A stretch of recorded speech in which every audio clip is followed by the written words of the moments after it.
কয়েকদিন অসুস্থ থাকার কারণে কলেজ প্রাইভেট কোনোটাই যেতে পারিনি।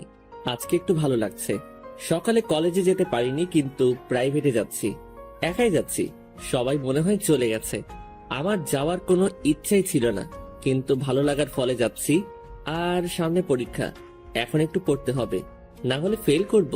ম্যামের বাসায় প্রাইভেট পড়তে চাই। বাসায় গিয়ে কলিং বেল চাপ দিতেই অপরিচিত একটা মেয়ে এসে দরজা খুলে দিল। দেখেই আমি হা হয়ে দাঁড়িয়ে গেলাম। ওই মিস্টার, অমন ভাবে হা করে তাকিয়ে আছেন কেন? মুখের ভেতর মশা ঢুকে যাবে। মেয়ের কথায় আমি বাস্তবে ফিরলাম।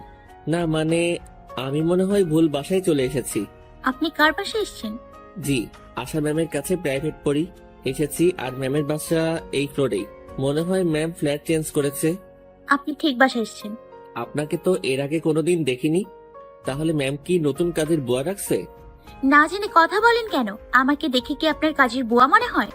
মনে তো হয় না, কিন্তু কি আর করার। এত সুন্দর একটা মেয়ে কি করে কাজের বুয়া হয়, সেটাই মাথায় আসছে না। আর একবার আমাকে কাজের বুয়া বলে ভুল করলে আপনার নাকে এমন খুশি দিব যে নাক বলে কিছুই থাকবে না। আচ্ছা, আপনি কে? আর ম্যাম কই? আমি নীলা, আর আপু পড়াচ্ছি। আচ্ছা, আপনি কে সেটা আর জানতে চাই না। সরেন, আমার দেরি হয়ে যাচ্ছে। মেয়েটা সরে দাঁড়ালো আর আমি ভেতরে চলে গেলাম। ম্যাম, আসবো? হ্যাঁ পারভেজ, আসো। এতদিন পরে এলে? আসলে ম্যাম, কয়েকদিন অসুস্থ ছিলাম তো। এখন ঠিক আছো তো? হ্যাঁ ম্যাম, আজকে একটু ভালো লাগছিল, তাই ভাবলাম প্রাইভেট পড়ে আসি। একদম ঠিক করেছো। আজকে পরীক্ষার জন্য কিছু সাজেশন দিব, সেটাও পেয়ে যাবে। তারপর সবাই মিলে পড়তে লাগলাম। পড়া শেষ করে যখন বাসায় আসার জন্য দাঁড়ালাম, তখনই মাথাটা একটু ঘোরালো। ভাবলাম শরীর দুর্বল, তাই হয়তো এমন লাগছে। আমি সবার সাথে বের হচ্ছিলাম, কিন্তু হঠাৎ কি হলো সেটা আমি নিজেও জানি না। কতক্ষণ অচেতন অবস্থায় ছিলাম সেটা জানি না। তবে যখন জ্ঞান আসে, তখন দেখি আমি ম্যামের বাসায় শুয়ে আছি, আর পাশে সেই মেয়েটা বসে আছে। আমি এখানে কেন? নেকা মনে হয় কিছুই জানে না।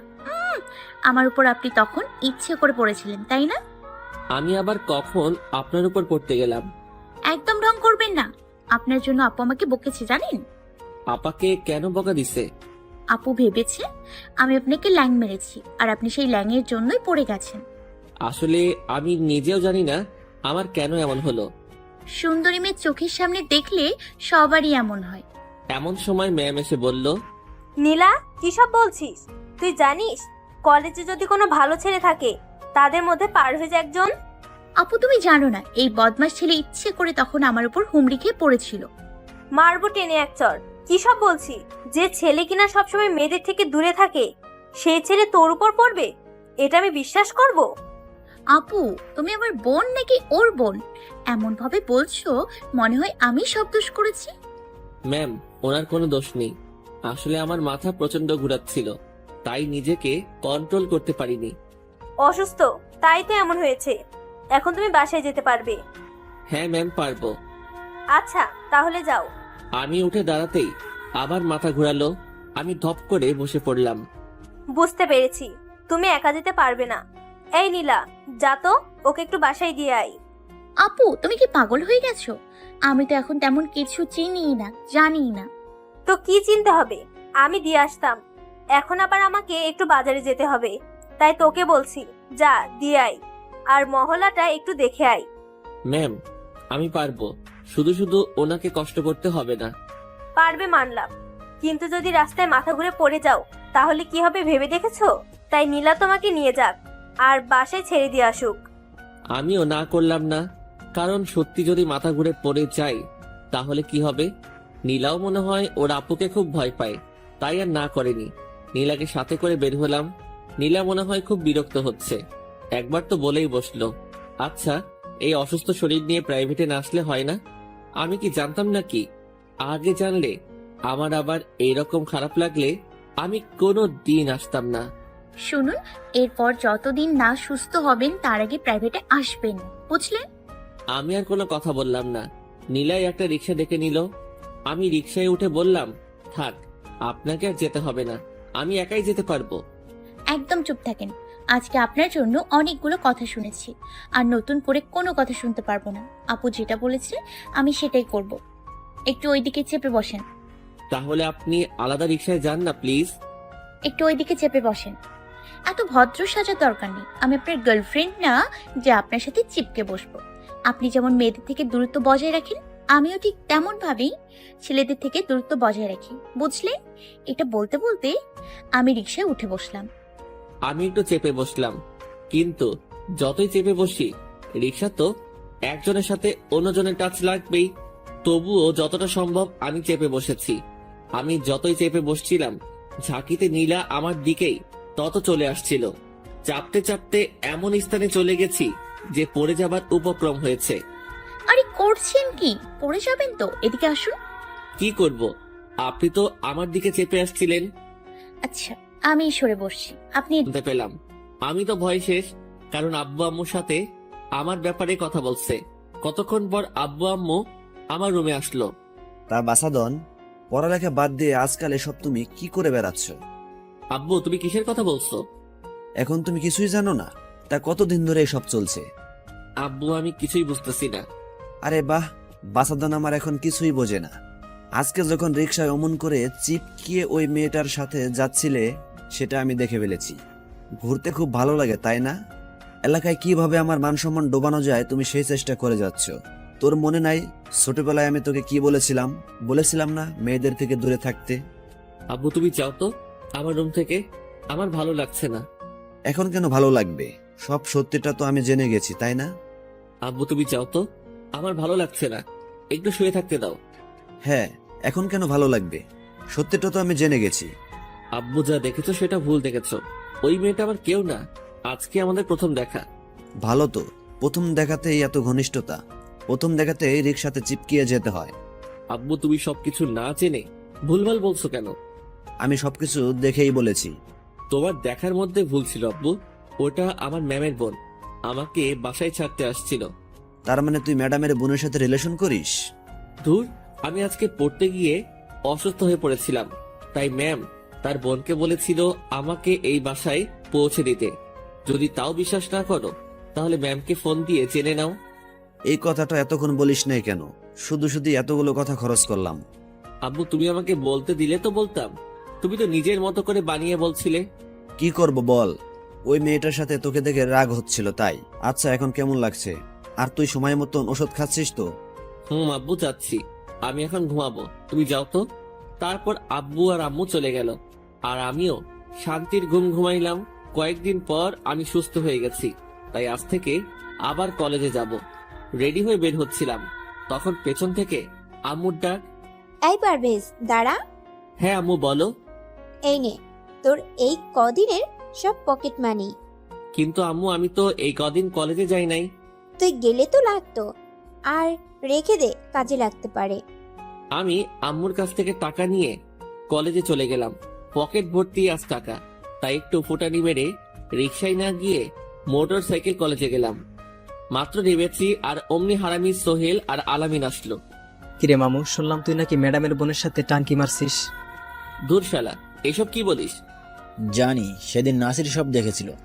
ভাগ্য তোর রে মামু, একদিনে কিভাবে পটিয়ে ফেললি। আমরা কদিন যাবত চেষ্টা করেছিলাম, কেউ কথাও বলতে পারলাম না, আর তুই প্রথম দিনে সেঞ্চুরি করে দিলি।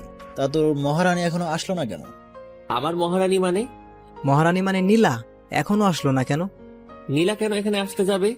কেন আসবে মানে? তুই কি কিছুই জানিস না পারবেশ? নীলা তো এই কলেজে ভর্তি। তো কি হয়েছে? এত ভাব ধরতে হবে না, ওই দেখ ভাবি আসছে। এই বলে ওরা নীলাকে দেখিয়ে দিল। আমি খেয়াল করে দেখলাম নীলা কোথাও না দাঁড়িয়ে সোজা ক্লাসে চলে গেল। আমরাও কিছুক্ষণ আড্ডা দিয়ে ক্লাসে চলে গেলাম। আমরা বরাবর পেছনের সিটে বসি, কারণ সামনে বসলে স্যারদের লেকচার শুনতে শুনতে মাথা হ্যাং হয়ে যায়, আর পেছনে বসলে নিজেদের মধ্যে কথা চালিয়ে গেলেও কেউ বুঝতে পারে না। আমরা বসে পড়লাম। কিছুক্ষণ পর ক্লাস শুরু হয়ে গেল। প্রথম ক্লাসের স্যার চলে আসছে। সবাই দাঁড়িয়ে সালাম দিলাম। স্যারের মতো স্যার ক্লাস করাচ্ছে, আর আমাদের মতো আমরা গল্প করেই যাচ্ছি।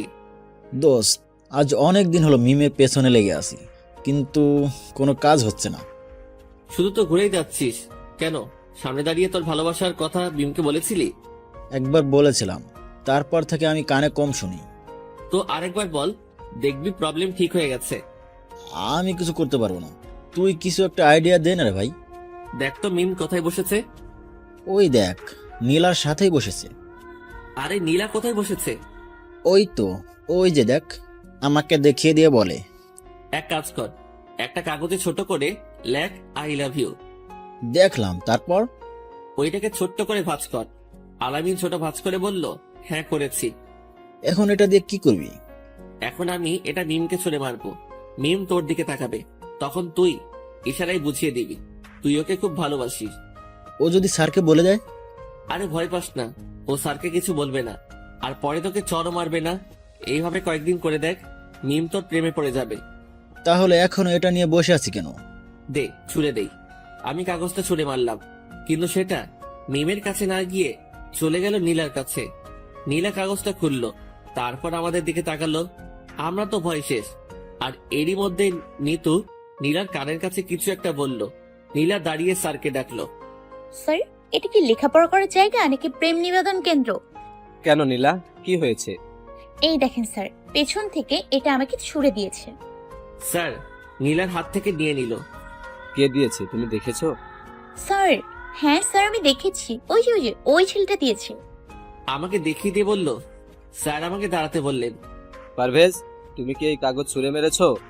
জি স্যার, আমি মেরেছি, কিন্তু স্যার। কোনো কিন্তু নয়। এটা কি পড়ালেখা করার জায়গা নাকি প্রেম নিবেদনের জায়গা? স্যার মানে। আবার কথা বলে চুপচাপ দাঁড়িয়ে থাকো। আর নীলা, তুমি বসে পড়ো। থাক বাবা, বেঁচে গেছি। ভাবছিলাম প্রিন্সিপালের কাছে নিয়ে যাবে। কতক্ষণ যেতে না যেতেই আমার হারামি বন্ধুগুলো আমাকে খোঁচাতে শুরু করে দিল। আমি বসেছিলাম মাঝখানে, সেই অনুপাতে আমি দাঁড়িয়ে ছিলাম। মাঝখানে দুজনের খোঁচা দিয়ে সহ্য করতে না পেরে আমি স্যারকে ডাক দিলাম। স্যার দেখেন, এই দুইজন আমাকে খোঁচাচ্ছে। এমনিতেই স্যার আমার উপর রেগে আছে, তার উপর আবার দিছি বিচার। দাঁড় করিয়ে রেখেছিলাম, তাতে ভালো লাগলো না। কানে ধর বেয়াদব। আমি চুপ করেই দাঁড়িয়ে আছি। কি হলো, কানে কথা যাচ্ছে না? তোকে না কান ধরতে বলেছি? কানে ধরবি নাকি তোকে প্রিন্সিপালের কাছে নিয়ে যাব? প্রিন্সিপালের কথা শুনে আমার গলা শুকিয়ে গেছে। আমি কানে ধরলাম। ক্লাসের বাকি ছাত্রছাত্রী হাসাহাসি শুরু করে দিছে। আমি নীলার দিকে তাকিয়ে দেখি কতক্ষণ পরপর আমার দিকে তাকাচ্ছে আর মিটিমিটি করে হাসছে। ক্লাস শেষ হয়ে গেল, কিন্তু স্যার এটা বলে গেছে যে আমি যেন না বসি। যদি ম্যাম আমাকে বসতে বলে তাহলে আমি বসতে পারবো। এদিকে আমার কান্না চলে এসেছে। আমি মনে হয় জোকার, সবাই আমাকে দেখে মজা নিচ্ছে। তবে সোহেল আর আলামিন চুপ করে বসে আছে, কেউ কোনো কথা বলছে না। আমার শুধু ভয় হচ্ছে। একটা ডেস্ক, ম্যাডামের ক্লাস, আর ম্যাডামটা অন্য কেউ নয়, নীলার বোন। যদি ম্যাম শুনে আমি তার বোনকে প্রেম প্রস্তাব দিয়েছি, তাহলে তো আমার খবর আছে। যতই আদর করুক না কেন, আজকে বড় ধরনের শাস্তি আমার কপালে আছে। ম্যাম আসা মাত্রই আমার দিকে নজর দিয়ে বলল, কি হলো পারভেজ, কান ধরে দাঁড়িয়ে আছো কেন? কেউ একজন বলল, ম্যাম ও নীলাকে আজকে ক্লাস চলাকালীন কাগজে আই লাভ ইউ লিখে ছুড়ে মেরেছিল। ম্যাম আমাকে কান ছাড়তে বললেন, তারপর বললেন, সেই কাগজটা কই? সেটা তো আহমদ স্যার নিয়ে গেছে। ম্যাম সাথে সাথে বের হয়ে গেলেন। কিছুক্ষণ পর আবার চলে আসলেন। আমাদের কাছে এসে বললেন, পারভেজ, এটা তোমার হাতের লেখা নয়, এটা আলামিনের হাতের লেখা। এখন বলো আসল সত্যিটা কি। তখন আমরা তিনজন সবকিছু ম্যামকে বললাম। আসল ঘটনা কি ম্যাম আমাদের বললেন, নেক্সট যেন আর ক্লাসে এসব না করি। আর নীলাকেও কি যেন একটা বলল। ক্লাস শেষে আমি, আলামিন আর সোহেল বাসায় ফিরছি। সরি দোস্ত, আজকে আমার জন্যই তোকে এইভাবে শাস্তি পেতে হলো। কোনো কথা বলছি না, চুপচাপ হেঁটে যাচ্ছি। মনটা খুব খারাপ। আজকে আমাকে নিয়ে সবাই হাসাহাসি করেছে, তার জন্য সারা রাস্তা কোনো কথা বলেনি। বাসায় এসে অল্প কিছু খেয়ে শুয়ে পড়ছিলাম। বিকেলে আম্মু ডেকে দিল প্রাইভেটে যাওয়ার জন্য। আমি গোসল করে প্রাইভেটের উদ্দেশ্যে রওনা দিলাম। ম্যামের বাসায় গিয়ে কলিং বেলে চাপ দিতেই নীলা এসে দরজা খুলে দিল। তারপর নিচের দিকে তাকিয়ে বলল, সরি, আসলে আমি বুঝতে পারিনি যে ওটা আপনি আমাকে দেননি। সরি। হ্যাঁ যান, আপু পড়াচ্ছে, পড়ুন গিয়ে। আর আপু জিজ্ঞেস করলে বলবেন আমি সরি বলেছি। কোনো উত্তর না দিয়ে ভেতরে চলে যেতে লাগলাম। কি হলো? হ্যাঁ না ইটস ওকে, কিছু একটা তো বলবেন। কিছু না বলে চলে যাচ্ছেন কেন? তাও কিছু না বলে চুপচাপ চলে গেলাম। ম্যাম যে ফ্ল্যাটে থাকতো তাতে 3টা রুম ছিল। ম্যাম একাই থাকতো। ম্যামের বিয়ে হয়েছিল, কিন্তু কোনো এক কারণে তারা আলাদা হয়ে গেছে। 3 রুমের একটার মধ্যে একটাই কিছু বেঞ্চ ছিল, আর সেটাই আমাদেরকে পড়াতো। তারপর আমি ম্যামকে বললাম, ম্যাম আসবো? হ্যাঁ আসো। দেরি হলো কেন? না ম্যাম, এমনি একটু দেরি হয়ে গেল। তোমার কি কোনো কারণে মন খারাপ পারভেজ? হ্যাঁ ম্যাম, ক্লাসে কানে ধরে দাঁড়িয়েছিলাম তো তাই। সবাই আমাকে নিয়ে কত মজা করলো। পারভেজ, ওটা কোনো ব্যাপার হলো? ভুল করে হয়ে গেছে, আর যেটা হয়ে গেছে সেটা নিয়ে মন খারাপ করে থাকতে হবে না। যাও, গিয়ে বসো। তারপর আমি গিয়ে বসে পড়লাম। কিছুক্ষণ পর নীলাও চলে আসলো। পড়ায় মন দিলাম। সন্ধ্যা অবধি পড়ে বাসায় চলে এলাম। কিছুতেই তখনকার ব্যাপার ভুলতে পারছি। ফ্রেশ হয়ে নিলাম। তারপর খেয়ে রেডি হয়ে কলেজে চলে গেলাম। সোহেল আর আলামিন ক্যাম্পাসে বসেছিল। আমিও ওদের কাছে গেলাম। এই তো পারভেজ চলে এসেছি। কেন, আমার জন্য কি তোরা অপেক্ষা করছিলি? হ্যাঁ রে ভাই, আজকে মিমকে ক্যাম্পাসে সবার সামনে প্রপোজ করব। কিন্তু মিম যদি তোকে আবার চর মারে? আজকে যদি আমাকে ফিরিয়ে দেয় আর ওর পেছনে ঘুরবো না। অনেক ঘুরেছি, গত 2 মাস ধরে ওর পেছনে ঘুরে বেড়াচ্ছি। আর না, আজকে রাজি হলে হবে, নয়তো অন্য একটা খুঁজে নিব। আরে মামু, তুই এত রেগে আছিস কেন? তো রাখবো না তো কি করব?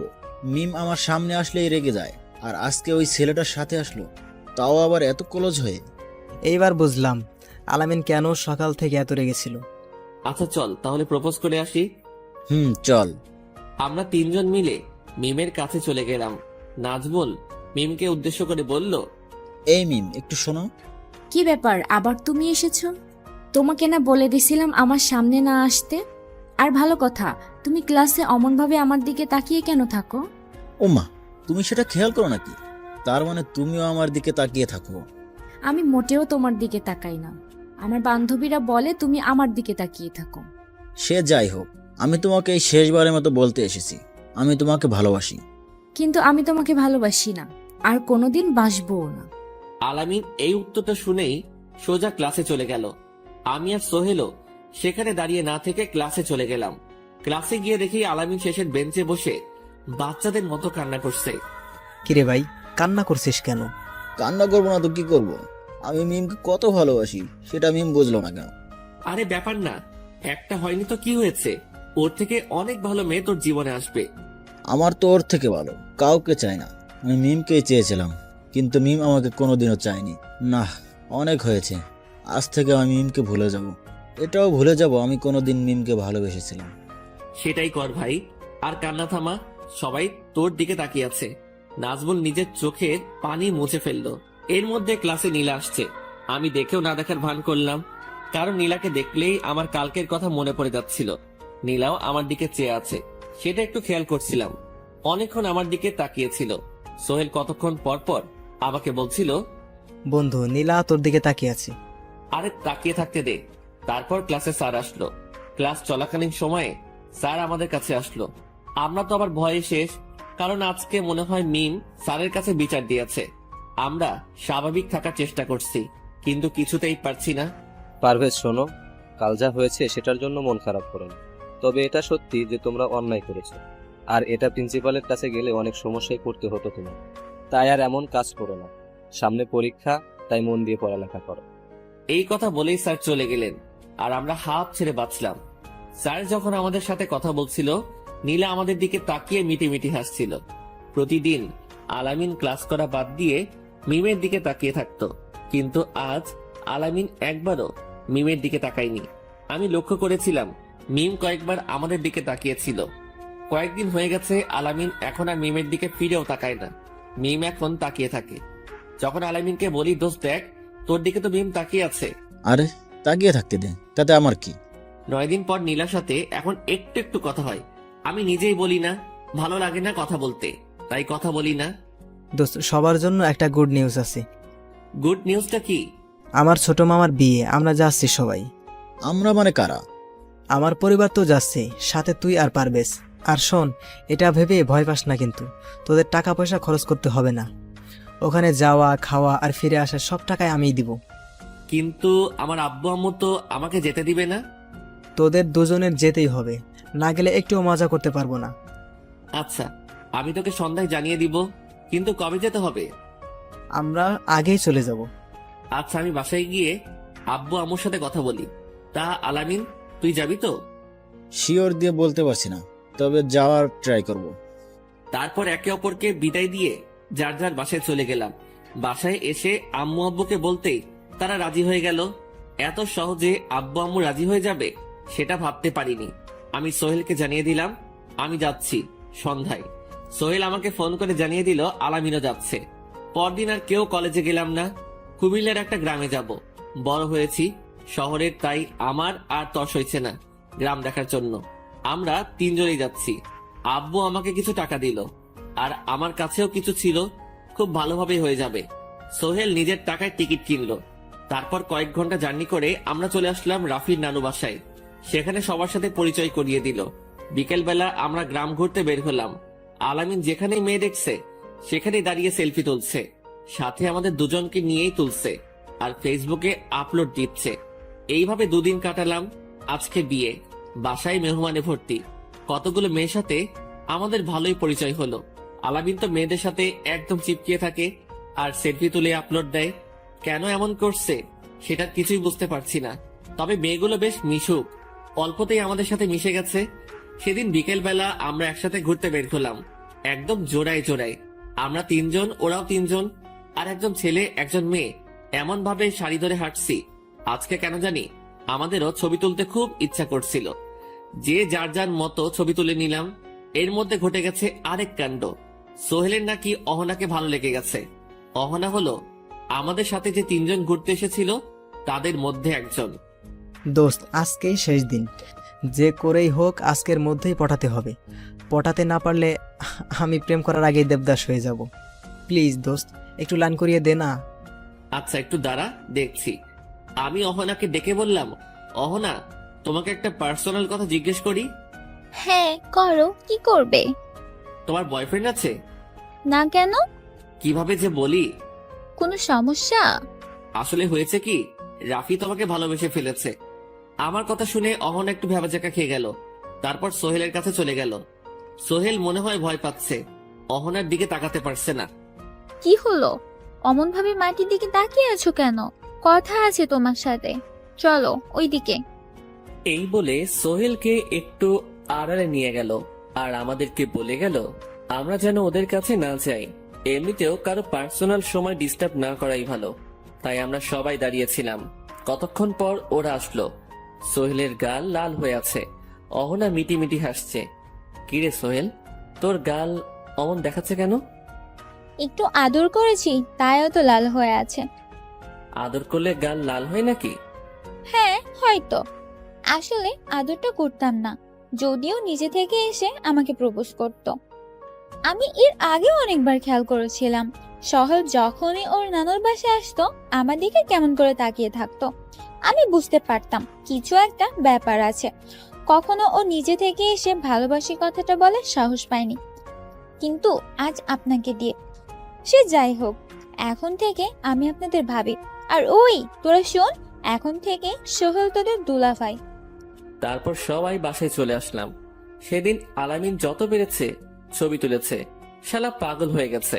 পরদিন আমাদের সবাইকে মেয়ের বাড়ি যেতে হবে। 2টা গ্রাম পরে মেয়ের বাড়ি, যদিও গ্রাম তবু রাস্তাঘাট সব পাকা। বরযাত্রী যাবে 50 জন প্লাস। সবাই বাসে উঠে গেছি। আমি, আলামিন আর সোহেল পেছনের সিটে বসেছি। হঠাৎ অহনা এসে বলল, সোহেল, তুমি আমার সাথে বসে যাবে আর ওই বাড়িতে আমার সাথে ঘুরবে, খেতেও বসবে আমার সাথে। ভাবি, একদিনে কি আমাদের বন্ধুকে এইভাবে কেড়ে নিবেন? হ্যাঁ নিব, আর একদিন নয়। আমি সোহেলকে অনেক আগে থেকে ভালোবাসি। আমি ভাবছিলাম কাল আমি নিজেই প্রপোজ করব, কিন্তু তার আগে আপনি বললেন সোহেল আমাকে ভালোবাসে। আর শুনেন, সোহেলকে আমি আগলে রাখতে চাই। আপনাদের সাথে যেতে দিলে দেখা যাবে ওই বাড়িতে কোন মেয়ের পাল্লায় ফেলে দিবেন আমার ভোলা ভালা সোহেলকে। এই সোহেল, তাড়াতাড়ি উঠো, পরে ছিট পাওয়া যাবে না তো। কিন্তু বাড়ির লোক কি বলবে? সেটা নিয়ে তো ভাবছো কেন? বলবে যে জায়গা পাওনি তাই আমার সাথে বসতে বাধ্য হয়েছো। আর এই যে আপনারা এখানে না বসে সামনে গিয়ে বসুন, যাতে সোহেলকে কেউ বলতে না পারে আপনাদের সাথে না বসে আমার সাথে বসলো কেন। ভাবলাম যে নতুন প্রেম, একটু একটু একসাথে থাকার ইচ্ছা হতেই পারে। তাই আমরা উঠে সামনের দিকে গিয়ে বসলাম। আর অহনা আর সোহেল একদম পেছনের সিটে বসেছে। গাড়ি চলতে লাগলো। আমরা গ্রামের প্রাকৃতিক দৃশ্য উপভোগ করতে লাগলাম। প্রাণ জুড়িয়ে যাচ্ছে আমার। দেখতে দেখতে আমরা কনের বাড়ি চলে এসেছি, কিন্তু গেইটে বাঁধলো বড় গ্যাঞ্জাম। ভেতরে কি হচ্ছে আমরা জানি না, কারণ আমরা সবার ছোট, তাই আমাদের কোনো দায়িত্ব নেই। তবে হই হট্টগোল হচ্ছে খুব। অনেকক্ষণ দাঁড়িয়ে থাকার পর আমরা ভেতরে প্রবেশ করলাম। চারিদিকে সব ডানাকাটা পড়ি। আমরা বন্ধু সোহেল এইসবের কিছু দেখতে পাচ্ছে না, কারণ অহনা সোহেলকে নিয়ে এক জায়গাতে বসে আছে আর আমরা চারদিকে ঘুরে ঘুরে দেখছি। বিয়ের সব আনুষ্ঠানিকতা শেষ, এখন আমাদের ফিরে যাওয়ার পালা। সোহেলের আব্বু আম্মু আগে চলে গেছে, আমরাই রয়ে গেছি। কিন্তু আর না, এইবার ফিরে যেতে হবে। চলে আসছে, এসে আলামিনের কলা চেপে ধরেছে। আমি আর সোহেল এটা দেখে পুরোই অবাক। ওই, এতদিন তুই কই ছিলি? সেটা আমি তোমাকে বলতে যাবো কেন? বলতে হবে না, আমি সব জানি। কি ভেবেছিস এদিকে একজনের মনে প্রেম জাগিয়ে অন্য জায়গায় গিয়ে মেয়েদের সাথে ঢলাঢলি করবি? আমি কার সাথে কি করব সেটা আমার ব্যাপার। এইভাবে আমার কলার ধরেছে কেন? সবাই দেখছে। দেখুক সবাই, সবাইকে দেখানোর জন্যই তো ধরেছি। মেয়েগুলো কে ছিল? সেটা জেনে তুমি কি করবে? আচ্ছা, বলতে হবে না। নেক্সট আর কোনো মেয়ের সাথে মিশবি না। কেন মিশবো না কেন? তোকে অন্য কোনো মেয়ের সাথে দেখলে আমার কষ্ট হয়। কেন তোমার কষ্ট হবে কেন? কারণ আমি তোকে ভালোবেসে ফেলেছি। তাহলে বুঝো, তুমি যখন অন্য ছেলের সাথে মিশো তখন আমার কেমন লাগে। আর কোনো ছেলের সাথে মিশবো না। আরো একটা প্রেম হয়ে গেল। আমি এতিম হয়ে গেলাম নাকি? মিম আর আলামিন অন্য জায়গাতে চলে গেল। দাঁড়িয়েছিলাম আমি আর সোহেল। কিছুক্ষণ পর সোহেলের ফোনে অহনা নাকি কল করেছে। সোহেলও অন্য জায়গাতে চলে গেল। আমি একাই দাঁড়িয়ে রইলাম। দাঁড়িয়ে থাকতে ভালো লাগছিল না, তাই একটা গাছের নিচে বসে পড়লাম। কি হলো, একা কেন? বন্ধুগুলো কই গেল? আমি তাকিয়ে দেখি নীলা এসে কথাটা বলল। আছে, যে যার যার কাজে ব্যস্ত। এই কলেজে এসে কিসের কাজ? একজন তার প্রেমিকার সাথে কই যেন গেল, আর একজন প্রেমিকার সাথে ফোনে কথা বলতে ব্যস্ত। তো আপনি একা কেন? আপনি একটা প্রেমিকা জুটিয়ে নিন। আরে ধুর, আমি ওইসবে নেই। যেমন আছি অনেক ভালো আছি। আচ্ছা, আমি কি আপনার পাশে বসতে পারি? নীলার এমন কথা শুনে আমি ওর দিকে তাকালাম। আরে অমন ভাবে তাকিয়ে আছেন কেন?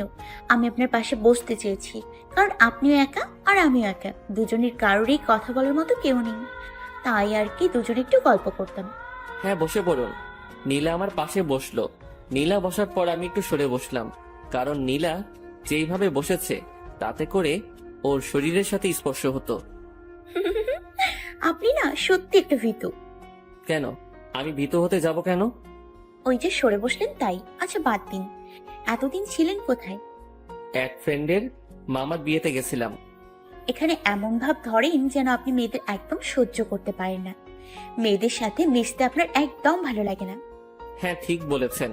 শুধু আপনি সেদিন আমাকে সাহায্য করেছিলেন, আর আপনি ম্যামের বোন, তাই আপনার সাথে কথা বলছি। একদম ভাব নেবে না বলে দিলাম। আমি সব দেখেছি। ওখানে গিয়ে মেয়েদের সাথে গ্রামে ঘুরতে বের হয়ে ছবি তোলা না? আপনি কিভাবে দেখলেন? দেখেছি কোনো একভাবে। আর আমি যা যা বললাম তা তো মিথ্যে নয়, সব সত্যি বলেছি। হ্যাঁ, সত্যি বলেছেন। তাহলে এখানে এমন ভাবে থাকো কেন? নাকি ভদ্র সাজতে চান? আরে সেই সব কিছুই না। একটা কথা বলবো? হ্যাঁ, বলে ফেলুন। দেখুন, আপনার গার্লফ্রেন্ড নেই, আমার বয়ফ্রেন্ড নেই, আর দুজনের কেউ এটা চাই না। আমাদের মাঝে কত মিল দেখেছেন। হ্যাঁ, তো কি হয়েছে? আমরা কি ফ্রেন্ড হতে পারি? হলাম, তারপর? তারপর আবার কি? আমরা এখন থেকে ফ্রেন্ড, ওকে? জোর করে ফ্রেন্ডশিপ? হ্যাঁ, জোর করেই করব। আমার একা থাকতে ভালো লাগে না। যাক শোনো, আমরা যেহেতু ফ্রেন্ডস, তুমি আমাকে তুমি করে বলবে আর আমাকে সময় দেবে। আমার সাথে কথা বলতে ভয় পেও না। আপু কিছুই বলবে না। আপুই আমাকে বলেছে তোমার সাথে ফ্রেন্ডশিপ করতে। কিন্তু আমি একটা ছেলে আর আপনি একটা মেয়ে, আমাদের মাঝে কিভাবে ফ্রেন্ডশিপ হবে? কেন হয় না বুঝি? এখন তো ছেলে আর মেয়ে বেস্ট ফ্রেন্ড হয়, আর না হলে জাস্ট ফ্রেন্ড। কিন্তু আমি জাস্ট ফ্রেন্ডে বিশ্বাসী না, তাই তোমাকে আমার বেস্ট ফ্রেন্ড বানাতে চাই। আর তুমি না করলে তোমার নাক ফাটিয়ে দিব। অমন ভাবে বলছেন কেন? তো কেমন ভাবে বলবো? আমি তো প্রথমে তোমাকে ভালোভাবেই বলেছিলাম। কই তুমি সেটা শুনলে না, উল্টা এটা ওটা বললে। ক্লাসের সময় হয়ে যাচ্ছে, ক্লাসে যাবেন না? আরে বাহ, তুমি তো বেশ ভালো কথা ঘোরাতে জানো, কিন্তু সেটা করলে তো কাজ হবে না। আজকে আমার সাথে ফ্রেন্ডশিপ করে তারপর ক্লাসে যাবে, তার আগে আমি তোমাকে ছাড়ছি না। আমি কোনো উপায় দেখতেছিলাম না, কি করব সেটাও ভেবে পাচ্ছিলাম না, তাই নীলাকে বলে দিলাম, হ্যাঁ আমি আপনার প্রস্তাবে রাজি। আমার প্রস্তাবে রাজি হলে আপনি করে বলছো কেন? তুমি করে বলো। কিন্তু আমি তো সবাইকে আপনি করেই বলি, এটা আমার অভ্যাস। গল্লি মারা তোমার অভ্যাসের। সবাইকে যেভাবেই বলো না কেন, আমাকে তুমি করেই বলতে হবে। না বললে হয় না? হবে না, তুমি করেই বলতে হবে। আচ্ছা চলো, ক্লাসে চলো। এই তো গুড বয়। হ্যাঁ চলো, ক্লাসে যেতে যেতে বাকি কথা হবে। তারপর আমি আর নীলা ক্লাসে চলে আসলাম। তার কিছুক্ষণ পর সোহেল আসলো। তারও কিছুক্ষণ পর আলামিন ক্লাসে চলে আসলো। সোহেল আর আলামিন দুজনকে দুই সাইডে দিয়ে আমি মাঝখানে বসে পড়লাম। সোহেল দোস্ত, আলামিন আমাদের ট্রিট দিল না, কিন্তু প্রেম করবে সেটা হয়? আমি সেটাই ভাবছি, ও আমাদের ট্রিট না দিয়ে প্রেম করবে, সেটা তো মেনে নেওয়া যায় না। কি রে আলামিন, চুপ করে বসে আছিস কেন? আমাদেরকে ট্রিট দিবি কবে? দিব কোনো এক সময়, মাত্র তো প্রেম শুরু করলাম, কয়েকটা দিন যাক, তারপর না হয় তোদের ট্রিট দেবো। সেটা বললে তো হবে না, আমাদের আজকে ট্রিট দিতে হবে। আচ্ছা দিয়ে দেবো, স্যার চলে আসছে ক্লাসে। তারপর ক্লাস করতে লাগলাম। কয়েকদিন পর, এই পারভেজ শোনো, হ্যাঁ বলো, কি বলবে? আমি তো এখানে কিছুই তেমন চিনি না, আর আপুর হাতেও সময় নেই। তুমি প্লিজ আমার সাথে একটু শপিং এ যাবে? প্লিজ পারভেজ, না করো না প্লিজ। নীলা এমন ভাবে বলছিল যার কারণে আমি আর না করতে পারিনি। সেদিন কলেজ শেষ করে আমি আর নীলা শপিং করতে গেলাম। নীলার প্রয়োজনীয় সকল কিছু কিনে ও প্রবেশ করলো ম্যামস ওয়ার্ল্ডে। কি ব্যাপার নীলা, এখানে আসলে কেন? এটা তো ছেলেদের। আমি জানি এটা ছেলেদের, তাই তো এসছি, একটা টি শার্ট কিনবো। তুমি শার্ট দিয়ে কি করবে? ও বুঝতে পেরেছি, তোমার বয়ফ্রেন্ডকে গিফট করবে। হ্যাঁ, অনেকটা সেরকমই। এখন চুপচাপ আমার সাথে চলো। আর কোনো কথা না বলে নীলার পেছন পেছন হাঁটতে লাগলাম। নীলা নীল রঙের একটা টি শার্ট নিয়ে আমার মাপ নিতে লাগলো। আরে আমার মাপ কেন নিচ্ছ? আমার বয়ফ্রেন্ডের শরীরের গঠন আর তোমার গঠন সেম, তাই তোমার শরীরের মাপ নিচ্ছি। ও আচ্ছা, তবে আমার সুরসুরি লাগছে। যা করবে তাড়াতাড়ি করো। নীলা ঝটপট মাপ নিয়ে চটপট বিল দিল। তারপর আমরা বের হলাম। রিক্সা ডাকা হলো। আচ্ছা তাহলে তুমি এই রিক্সাতে করে চলে যাও, আমি অন্য একটাই করে যাচ্ছি। কেন অন্যটাই যেতে হবে? তোমার আর আমার বাসার রাস্তা তো একটাই, এক রিক্সাতে যেতে প্রবলেম কি? ওঠো বলছি। কিন্তু আমরা না ফ্রেন্ড? তাহলে তুমি এত লজ্জা পাচ্ছ কেন? কি হলো, উঠছো না কেন? আর তুমি যদি এখন রিক্সায় না ওঠো, তাহলে আমি তোমার আব্বুর কাছে গিয়ে বলে দিব আমি তার ছেলের হবু বউ। এটা কেমন কথা? তুমি আমার বউ হতে যাবে কেন? আর আব্বুকেই বা এই কথা বলবে কেন? তুমি আমার সাথে রিক্সায় যেতে চাচ্ছ না, তাই তো আমি বলতে চাচ্ছি। আর যদি ভালোই ভালো এখন রিক্সায় ওঠো, তাহলে আমি তোমার আব্বুকে কিছুই বলবো না। ভদ্র বাচ্চার মতো রিক্সায় উঠে পড়লাম। উঠে দোয়া পড়ছি যাতে আব্বুর সামনে না পড়ি। এই নাও, এটা তোমার জন্য। এটা আমার জন্য নয়, এটা তোমার বয়ফ্রেন্ডের জন্য। পারভেজ, তুমি তো বোকা কেন? তোমার কি ভাবা উচিত ছিল না আমার কোনো বয়ফ্রেন্ড নেই? হয়তো আছে, কিন্তু সেটা লুকিয়েছো। লুকোতে যাব কেন? প্রেম কি চুরি জিনিস নাকি যে লুকিয়ে প্রেম করতে হবে? যাকে ভালো লাগবে তার সাথে প্রেম করব, আর সেটা সবাইকে দেখিয়ে প্রেম করব, যাতে করে আমার জিনিসের উপর কারো নজর না পড়ে। যাকে ভালোবাসবো তাকে আমার সবটা দিয়ে আগলে রেখে দিব। তাহলে তখন বললে না কেন? কেন বলি নাই জানো? আমার ইচ্ছে তাই বলিনি। এখন তোমাকে এটা নিতে বলেছি, তুমি এটা নিবা, আর বিকেল বেলা এটা পরে প্রাইভেটে যাবে। এটা আমি নিলাম, কিন্তু যদি এটা পরে না যায় তাহলে কি হবে? কি হবে জানো? তুমি অন্য যে জামা পরে যাবে সেটা ছেড়ে ফেলবো। আর তুমি এটা ভালো করেই জানো, রোজ আমিই দরজা খুলে দিই, তাই ভুলেও অন্য জামা পরে যাবে না, এই বলে দিলাম। আর রিক্সা ভাড়াটা তুমি দিয়ে দিও। এই কথাটা বলেই নীলা রিক্সা থেকে নেমে গেল। সত্যি বলতে টি শার্টটা আমার খুব পছন্দ হয়েছিল। আমার কাছে টাকা ছিল না, তাই অন্য একটা যে নিব সেটাও করতে পারিনি। এটাও ভাবিনি নীলা আমার জন্য কিনেছে। বাসায় ফেরার পর, কিরে, কলেজ তো আরো আগে ছুটি হয়ে গেছে, এতক্ষণ কই ছিলি? আর তোর হাতে কিসের ব্যাগ? একটু শপিং করতে গিয়েছিলাম। তুই তো সব টাকা বাসায় রেখে গেছিলি, তাহলে টাকা পেলি কোথায়? আম্মু আমাকে একজন গিফট করেছে। আর কোনো কথা না বলে আমি উপরে চলে গেলাম। তারপর খেয়ে দিয়ে দিলাম এক ঘুম। ঘুম থেকে উঠে গোসল করে রেডি হয়ে দিলাম। তবে অবশ্যই নীলার দেওয়া টি শার্টটা পরে নিয়েছি। নীলা যে হুমকি দিয়েছে প্রাইভেটের জন্য বের হচ্ছিলাম, আম্মু বলে উঠলো, যে দিয়েছে তার বেশ পছন্দ আছে, তোকে খুব মানিয়েছে। কোনো উত্তর না দিয়ে আমি প্রাইভেটে চলে গেলাম। ম্যামের বাসায় গিয়ে কলিং বেল চাপ দিতেই নীলা দরজা খুলে দিল। আমাকে দেখেই, ওয়াও, খুব সুন্দর লাগছে তোমাকে। ধন্যবাদ। ধন্যবাদ কেন? গিফট করার জন্য। এতে ধন্যবাদ দেওয়ার কি আছে শুনি? আমি কি ধন্যবাদ পাবার জন্য তোমাকে দিয়েছি? তুমি এত রেগে যাচ্ছ কেন? আপু ভেতরে পড়েছে, যাও। এখানে বেশিক্ষণ থাকলে কিছু একটা হয়ে যেতে পারে। আমিও ভেতরে চলে গেলাম। 1 মাস পর আগের থেকে আমরা অনেক বেশি কাছে চলে এসেছি। ক্যাম্পাসে বসেছিলাম, তখন নীলা এসে বলল, পারভেজ, শোনো না, আমার ভালো লাগছে না, আমাকে একটু বাসায় দিয়ে আসবে? কেন, কি হয়েছে তোমার? মাথা ব্যথা করছে আর কেমন জানি লাগছে। ম্যামকে বলেছেন? হ্যাঁ বলেছি, আপু বলেছে আমাকে বাসায় চলে যেতে, কিন্তু একা যাব সেই সাহস পাচ্ছি না। প্লিজ আমার সাথে একটু চলো না। আমিও না করলাম না। নীলা একবার আমার এমন অবস্থায় আমাকে সাহায্য করেছিল। আমি ক্লাস থেকে আমার ব্যাগ নিয়ে আসলাম, রিকশায় করে যেতে লাগলাম। কলেজ থেকে বেশ খানিক দূরে, কোনো লোকালয় নেই, মানুষজন কম থাকে। হঠাৎ করে নীলা আমার মাথার চুল ধরে ওর কাছে টেনে নিয়ে গালে চুমু দিল। আমি বাসায় চলে আসছি, কিন্তু কোনোভাবেই তখনকার অনুভূতির কথা ভুলতে পারছিলাম না। বাসায় এসেই সোজা আমার রুমে চলে আসছি। এসে জামা কাপড় চেঞ্জ করে শুয়ে পড়ছি। তখনই নীলার ফোন আসলো। ফোন ধরতেও কেমন যেন লাগছিল, তাই আর রিসিভ করলাম না। বেশ কয়েকবার নীলা ফোন করলো, কিন্তু আমি রিসিভ করিনি। তারপর টেক্সট মেসেজ আসলো, পারভেজ, রিক্সায় যা হয়েছে তার জন্য আমি সরি। আমি নিজেকে কন্ট্রোল করতে পারছিলাম না। প্লিজ পারভেজ, আমাকে তুমি ভুল বোঝো না। মেসেজ পড়ে, আমি কোনো উত্তর দিলাম না। তারপর বেশ কয়েকবার এসএমএস আসছে, ফোন আসছে, আমি কোনো সাড়া দেইনি। সেদিন বিকেলে প্রাইভেটে যাইনি, আমার ফোনটা বন্ধ করে রেখেছিলাম। জানি নীলা আমাকে ফোন দিবে। এমন কেন হচ্ছে আমার? নীলার কথা ভাবলেই কেমন জানি একটু লজ্জাবোধ কাজ করছে। পরদিন আমি কলেজ আর প্রাইভেটেও গেলাম না। বিকেল বেলা বাসায় বসেছিলাম, হঠাৎ কলিং বেল বেজে উঠল। আম্মু গিয়ে দরজা খুলে দিল। সোহেল আর আলামিন বাসায় এসেছে। আম্মু ওদেরকে আমার কাছে পাঠিয়ে দিল। কিরে, কলেজে যাচ্ছিস না, আবার প্রাইভেটেও যাচ্ছিস না, তোর ফোন অফ, ব্যাপার কি? তেমন কিছু না, হঠাৎ তোরা আমার বাসায়।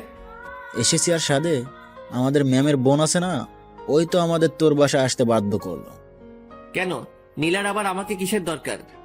সেটা জানি না, তবে তোকে অনেক খুঁজছে কালকে, তোকে কলেজে যেতে বলছে। কেন যেতে বলছে? সেসব কিছু বলেছে তোদের? না, সেই সব কিছু বলেনি, তবে তোকে কালকে যেতে বলেছি, আর কালকে তোকে যেতেই হবে। আচ্ছা ঠিক আছে, আমি যাব। আজকে তাহলে আমরা যাই। সে কি, আমার বাড়িতে আসলি আর কিছু খেয়ে যাবি না? খাবো না রে, মিম যদি জানতে পারে আমি বাসায় যাইনি, আমার 12টা বাজিয়ে দেবে। হ্যাঁ রে দোস্ত, অহনাও আমার 12টা বাজাবে, না খেয়ে রেগে ফুলে থাকবে। ওর রাগ অনেক বেশি, সহজে ভাঙানো যায় না। আমরা যাই, কাল দেখা হচ্ছে। আলামিন আর সোহেল চলে গেল। আমি ফোনটা অন করলাম। অন করার কিছুক্ষণ পর মেসেজ আসতে লাগলো। এমন ভাবে আসছে ফোনে অন্য কোনো কাজ করাই যাচ্ছে না। এইভাবে 144টা এসএমএস আসলো, প্রায়গুলোই লেখা, পারভেজ আমার কিছু ভালো লাগছে না, আমার সাথে প্লিজ কথা বলো। তুমি না চাইলে আর কখনো ওইসব করবো না, তাও আমার সাথে কথা বলো। এসএমএস গুলো পড়া শেষও করতে পারিনি, তার আগে নীলার ফোন। আজকে আর রেখে দিলাম না, রিসিভ করলাম। হ্যালো। হ্যালো হ্যালো বলেই নীলা মনে হয় একটা শান্তির নিঃশ্বাস ফেললো। তারপরেই, তুই ফোন অফ করে রাখছিলি কেন? ভাব বেড়ে গেছে তাই না? ওই এত ভাব কিসের? আমার সাথে কোনো ভাব দেখাইতে আসবি না, বলে দিলাম। আজকে আলামিন আর সোহেলকে তোদের বাসায় পাঠিয়েছি। কাল যদি তোকে কলেজে না দেখি তাহলে আমি সবকিছু নিয়ে তোর বাসায় চলে যাব, এই বলে রাখলাম। এতক্ষণ চুপ করে সব শুনছিলাম, এইবার বললাম তুমি সবকিছু নিয়ে আমার বাসায় আসবে মানে? ব্যাপারটা ঠিক বুঝতে পারলাম না। তোকে বুঝতেও হবে না, যদি ভালো চাস তাহলে কালকে সকাল সকাল কলেজে চলে আসবি। আচ্ছা ঠিক আছে, যাব। মনে থাকবে তো? হ্যাঁ থাকবে। এখন বলো কেমন আছো?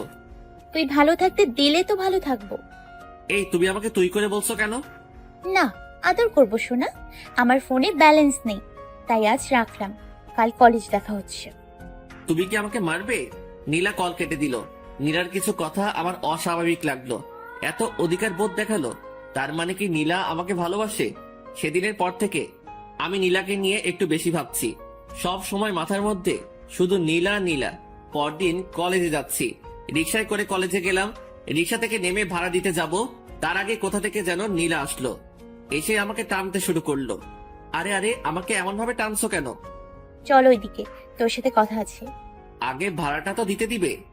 আমি দিচ্ছি, দাঁড়া। এই দুদিন কলেজে আসলি না কেন? সেদিন আমাকে ওইটা দিচ্ছ, ওর পর থেকে আমার কেমন জানি লাগছিল, তাই আসেনি।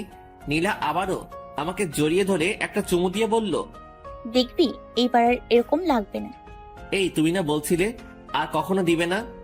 যখন বলেছিলাম তখন তোর ফোন অফ ছিল, তাই ওই কথা আমি মানি না। শোন, আমি তোকে ভালোবেসে ফেলেছি রে। বন্ধু হিসেবে বাসতেই পারো। বন্ধু না বোকা, আলামিন আর মিম যেইভাবে একে অপরকে ভালোবাসে আমি তোকে সেভাবেই ভালোবাসি। কিন্তু আমি তোমাকে ভালোবাসতে পারবো না। কেন পারবি না? কেন? কারণ আমার আব্বু জানলে আমাকে খুব মারবে। আচ্ছা, তোর কি মনে হয় তুই আমাকে ভালোবাসিস? ভালোবাসি কিনা জানি না, তবে এই 2 দিনে তোমার কথা খুব বেশি মনে পড়েছে। মনে পড়ার জন্যই তো তোকে ওইটা দিয়েছিলাম, আর এখন যেটা দিলাম সেটা হলো আমাদের ভালোবাসা যাতে আরো দৃঢ় হয় তার জন্য। আর তোর আব্বুকে নিয়ে ভাবার কোনো দরকার নেই, তোর আব্বু এসব কিছুই জানবে না।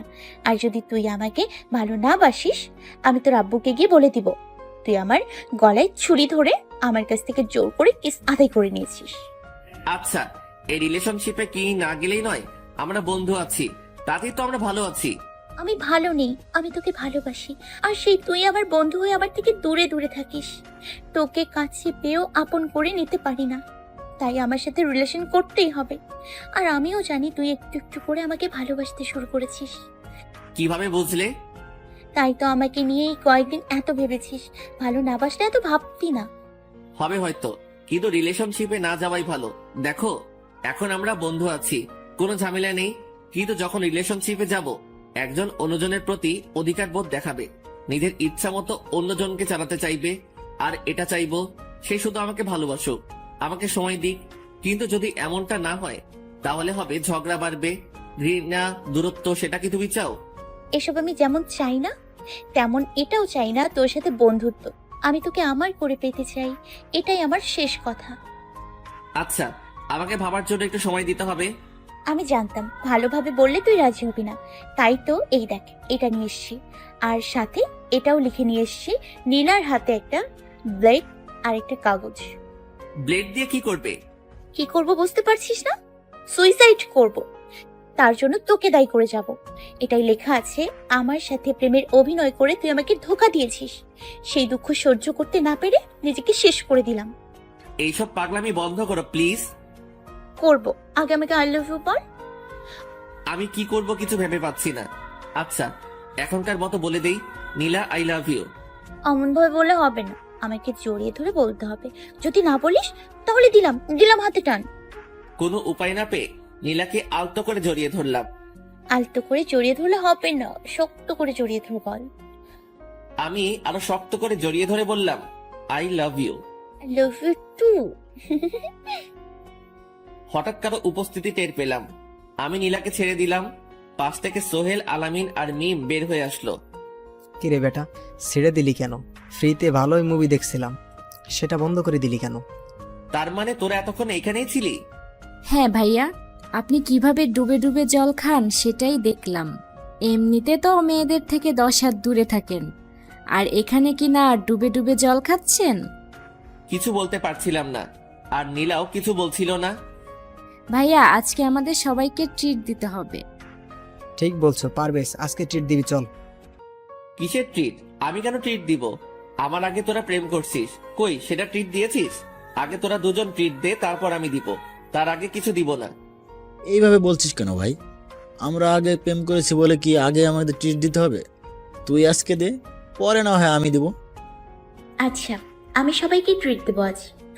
না, কিছু দেওয়া লাগবে না, আগে ওরা দিবে। বলছি তো আমি দিব, চলো খেতে যাব। ক্লাস করব না? একদিন ক্লাস না করলে কিছুই যাবে আসবে না, তার থেকে ভালো সবাই মিলে একটু ঘোরাঘুরি করে আসি। সবাই মিলে বের হলাম, প্রথমে খেতে গেলাম, তারপর সেখান থেকে বের হয়ে ঘোরাঘুরি। আমি আর নীলা, মিম আর আলামিন খুশি হলেও সোহেলের মনে কোনো আনন্দ নেই। সোহেল দোস্ত, মন খারাপ কেন? হ্যাঁ রে দোস্ত, আসলে অহনা থাকলে অনেক ভালো হতো। সেটা ঠিক। আচ্ছা, মন খারাপ করিস না, একদিন যা, গিয়ে দেখা করে আয়। যাব, সামনে মাসেই যাব। ভাইয়া, মন খারাপ করবেন না, আর একা যাবে না কিন্তু, আমাদের সবাইকে নিয়ে যেতে হবে। আচ্ছা, সবাইকে নিয়ে যাব। সেদিন অনেক ঘোরাঘুরি করে আমরা বাসায় ফিরলাম, পা একদম ব্যথা হয়ে গেছে, এত হাঁটাহাঁটি করে। বিকেলবেলায় প্রাইভেটে যাচ্ছি, তবে আজকে অন্যরকম লাগছে। আমি, সোহেল আর আলামিন যাচ্ছি। তখন আলামিন বলল, মামা, ম্যামের বোনকে তুই পটালি কিভাবে? দূর, আমি কেন পটাতে যাব? তাহলে তোদের প্রেম হলো কিভাবে? ওই আমাকে প্রপোজ করছিল। তবে একটা বিষয় সত্যি, নীলা তোকে অনেক ভালোবাসে আর তোর জন্য অনেক পাগল। নীলার আচরণেই বলে দেয় ও তোর জন্য কতটা পাগল। কথা বলতে বলতে আমরা চলে এসেছি। কলিং বেলে চাপ দিতেই নীলা এসে দরজা খুলে দিল। সোহেল আর আলামিন ভেতরে চলে গেছে, শুধু আমি আর নীলা দাঁড়িয়েছিলাম। কি ব্যাপার, এত দেরি হলো কেন? হেঁটে হেঁটে আসছি তো। হেঁটে এলেও তো এতক্ষণ লাগার কথা না। রাস্তায় কোনো মেয়ের পিছু নিয়েছিলে, একদম সত্যি কথা বলবে। মেয়ের পিছু কেন নিতে যাব? আমার পা ব্যথা ছিল, তাই দিয়ে কাছে ঘেসে বসে আবার সুরসুরি দিতে লাগলো। যতবার পা সরিয়ে নিচ্ছিলাম ও ততবার আমার কাছে চলে আসছিল। আমার ভয় হচ্ছিল ম্যাম কিছু বলে বসে কিনা, তাই আর পা সরিয়ে নিলাম না। প্রাইভেট যতক্ষণ চলছিল নীলা ততক্ষণ আমাকে সুরসুরি দিচ্ছিল। বিরক্ত লাগছিল খুব, কিছু বলতেও পারছিলাম না। প্রাইভেট পড়া শেষ করে নীলার সাথে কোনো প্রকার কথা না বলে চলে আসলাম। বের হবার কিছুক্ষণ পরে নীলার ফোন। হ্যালো। তুমি আমার সাথে কথা বলে গেলে না কেন? তুমি তখন কি রকম শুরু করছিলে? আমার ভালো লাগছিল না, সেটা বুঝেও তুমি করে যাচ্ছিলে। কিন্তু আমার তো ভালো লাগছিল। কিন্তু আমার লাগছিল না। সরি, আমি বুঝতে পারিনি। আর এমন ভুল করবে না বলে দিলাম। ঠিক আছে, সাবধানে যাবে। বাসায় গিয়ে আমাকে এসএমএস করবে। আমার কথা শুনে মনে হয় নীলার মন খারাপ হয়ে গেছে। বাসায় এসে নীলাকে এসএমএস করলাম। আমি বাসায় চলে এসেছি। 15 দিন পর এখন আমিও ভালোবাসতে শুরু করেছি। প্রথম দিকে নীলার থেকে দূরে থাকতে চাইতাম, কিন্তু এখন নীলার থেকে দূরে থাকতে পারি না। একটু কথা না হলেই আমার কেমন জানি লাগে। সারাক্ষণ ওর সাথে কথা বলতেই থাকি। ও আমাকে ছাড়া থাকতে পারে না। ক্লাস থেকে শুরু করে সবকিছুই একসাথে করতাম। কেউ কাউকে কিছু বলা ছাড়া কোনো কাজ করতাম না। 1 মাস পর। পারভেজ, আজকে আপু বাসায় থাকবে না। ও, তাহলে আজকে প্রাইভেট বন্ধ? বন্ধ, কিন্তু তারপরেও তুমি আসবে। আমি গিয়ে কি করব? তুমি আর আমি বসে একটু সময় কাটাবো। কিন্তু ম্যাম তো বাসায় নেই। সেজন্যই তো তোমাকে আসতে বলছি। না গেলে হবে না? না, হবে না। তুমি এক্ষুনি আমার বাসায় আসবে, এটাই আমার শেষ কথা। নীলার জেদ সম্পর্কে আমার বেশ ভালো ধারণা হয়ে গেছে। হেঁটে হেঁটে নীলার বাসায় চলে গেলাম। কলিং বেল চাপতেই নীলা এসে দরজা খুলে দিল। তারপর আমাকে টান দিয়ে ভেতরে নিয়ে জড়িয়ে ধরলো। আপু কই গেছে? তার কোনো এক বান্ধবীর বাড়ি মনে হয় গেছে। আজকে তোমাকে অনেক অনেক আদর করব। কি আদর করবে? করব যা মন চাই। এইভাবে কি জড়িয়ে ধরে থাকবে, নাকি কিছু খেতে দিবে? হ্যাঁ, দিব। আমাকে ছেড়ে দিয়ে নীলা ফ্রিজ থেকে কিছু ফল বের করলো। সোফায় বসে নীলা বলল, এইবার আমার কোলে মাথা রেখে শুয়ে থাকো, আমি তোমাকে খাইয়ে দিচ্ছি। নীলার কোলে মাথা রাখলাম। নীলা আমাকে খাইয়ে দিতে লাগলো। আঙুর ফল একটা একটা করে খাইয়ে দিচ্ছি, আর আমি গপ গপ করে খাচ্ছি। এইভাবে কিছুক্ষণ যাবার পর। বাহ বাহ, বেশ ভালোই মুভি হচ্ছে। টাকা ছাড়া দেখা যাচ্ছে। আপু, তুই এখানে? হঠাৎ ম্যাম কই থেকে চলে আসলো। ম্যাম এসে নীলাকে সজোরে কয়েকটা চড় মারলো। তোকে আমার বোন ভাবতেও লজ্জা লাগছে। বাসা খালি, আর সেই সুযোগে তুই। ছি নীলা, ছি। আপু, আমি পারভেজকে ভালোবাসি। সেটা তো আমি আগে থেকেই জানতাম, মানে ওর কাছ থেকে শুনেছিলাম, কিন্তু বিশ্বাস করি নাই। আমি ভাবতাম তোরা দুজন বন্ধু, কিন্তু কেউ কেউ অন্য কিছু ভাবে। কিন্তু আমার তো মনে হচ্ছে এখন ওদের কথা না শুনে আমি অনেক বড় ভুল করে ফেলেছি। আর পারভেজ, তোমাকে আমি ভালো ছেলে বলে জানতাম, তুমি এমন করবে সেটা আমি ভাবতেও পারিনি। যা করেছ তা তো করেই ফেলেছ। এরপর থেকে তুমি আর আমার বাসায় এসো না। কিন্তু ম্যাম। আমি কোনো কথা শুনতে চাই না। তুমি আর আমার কাছে পড়তে আসবে না। আর এক্ষুনি তুমি এই বাসা থেকে বের হয়ে যাও। কি হলো, যাচ্ছ না কেন? যাও বলছি। আমি বের হয়ে চলে আসলাম, কিন্তু জানি না নীলার উপর কত অত্যাচার হচ্ছে। যদি স্যারের বাসা হতো আমি আসতাম না।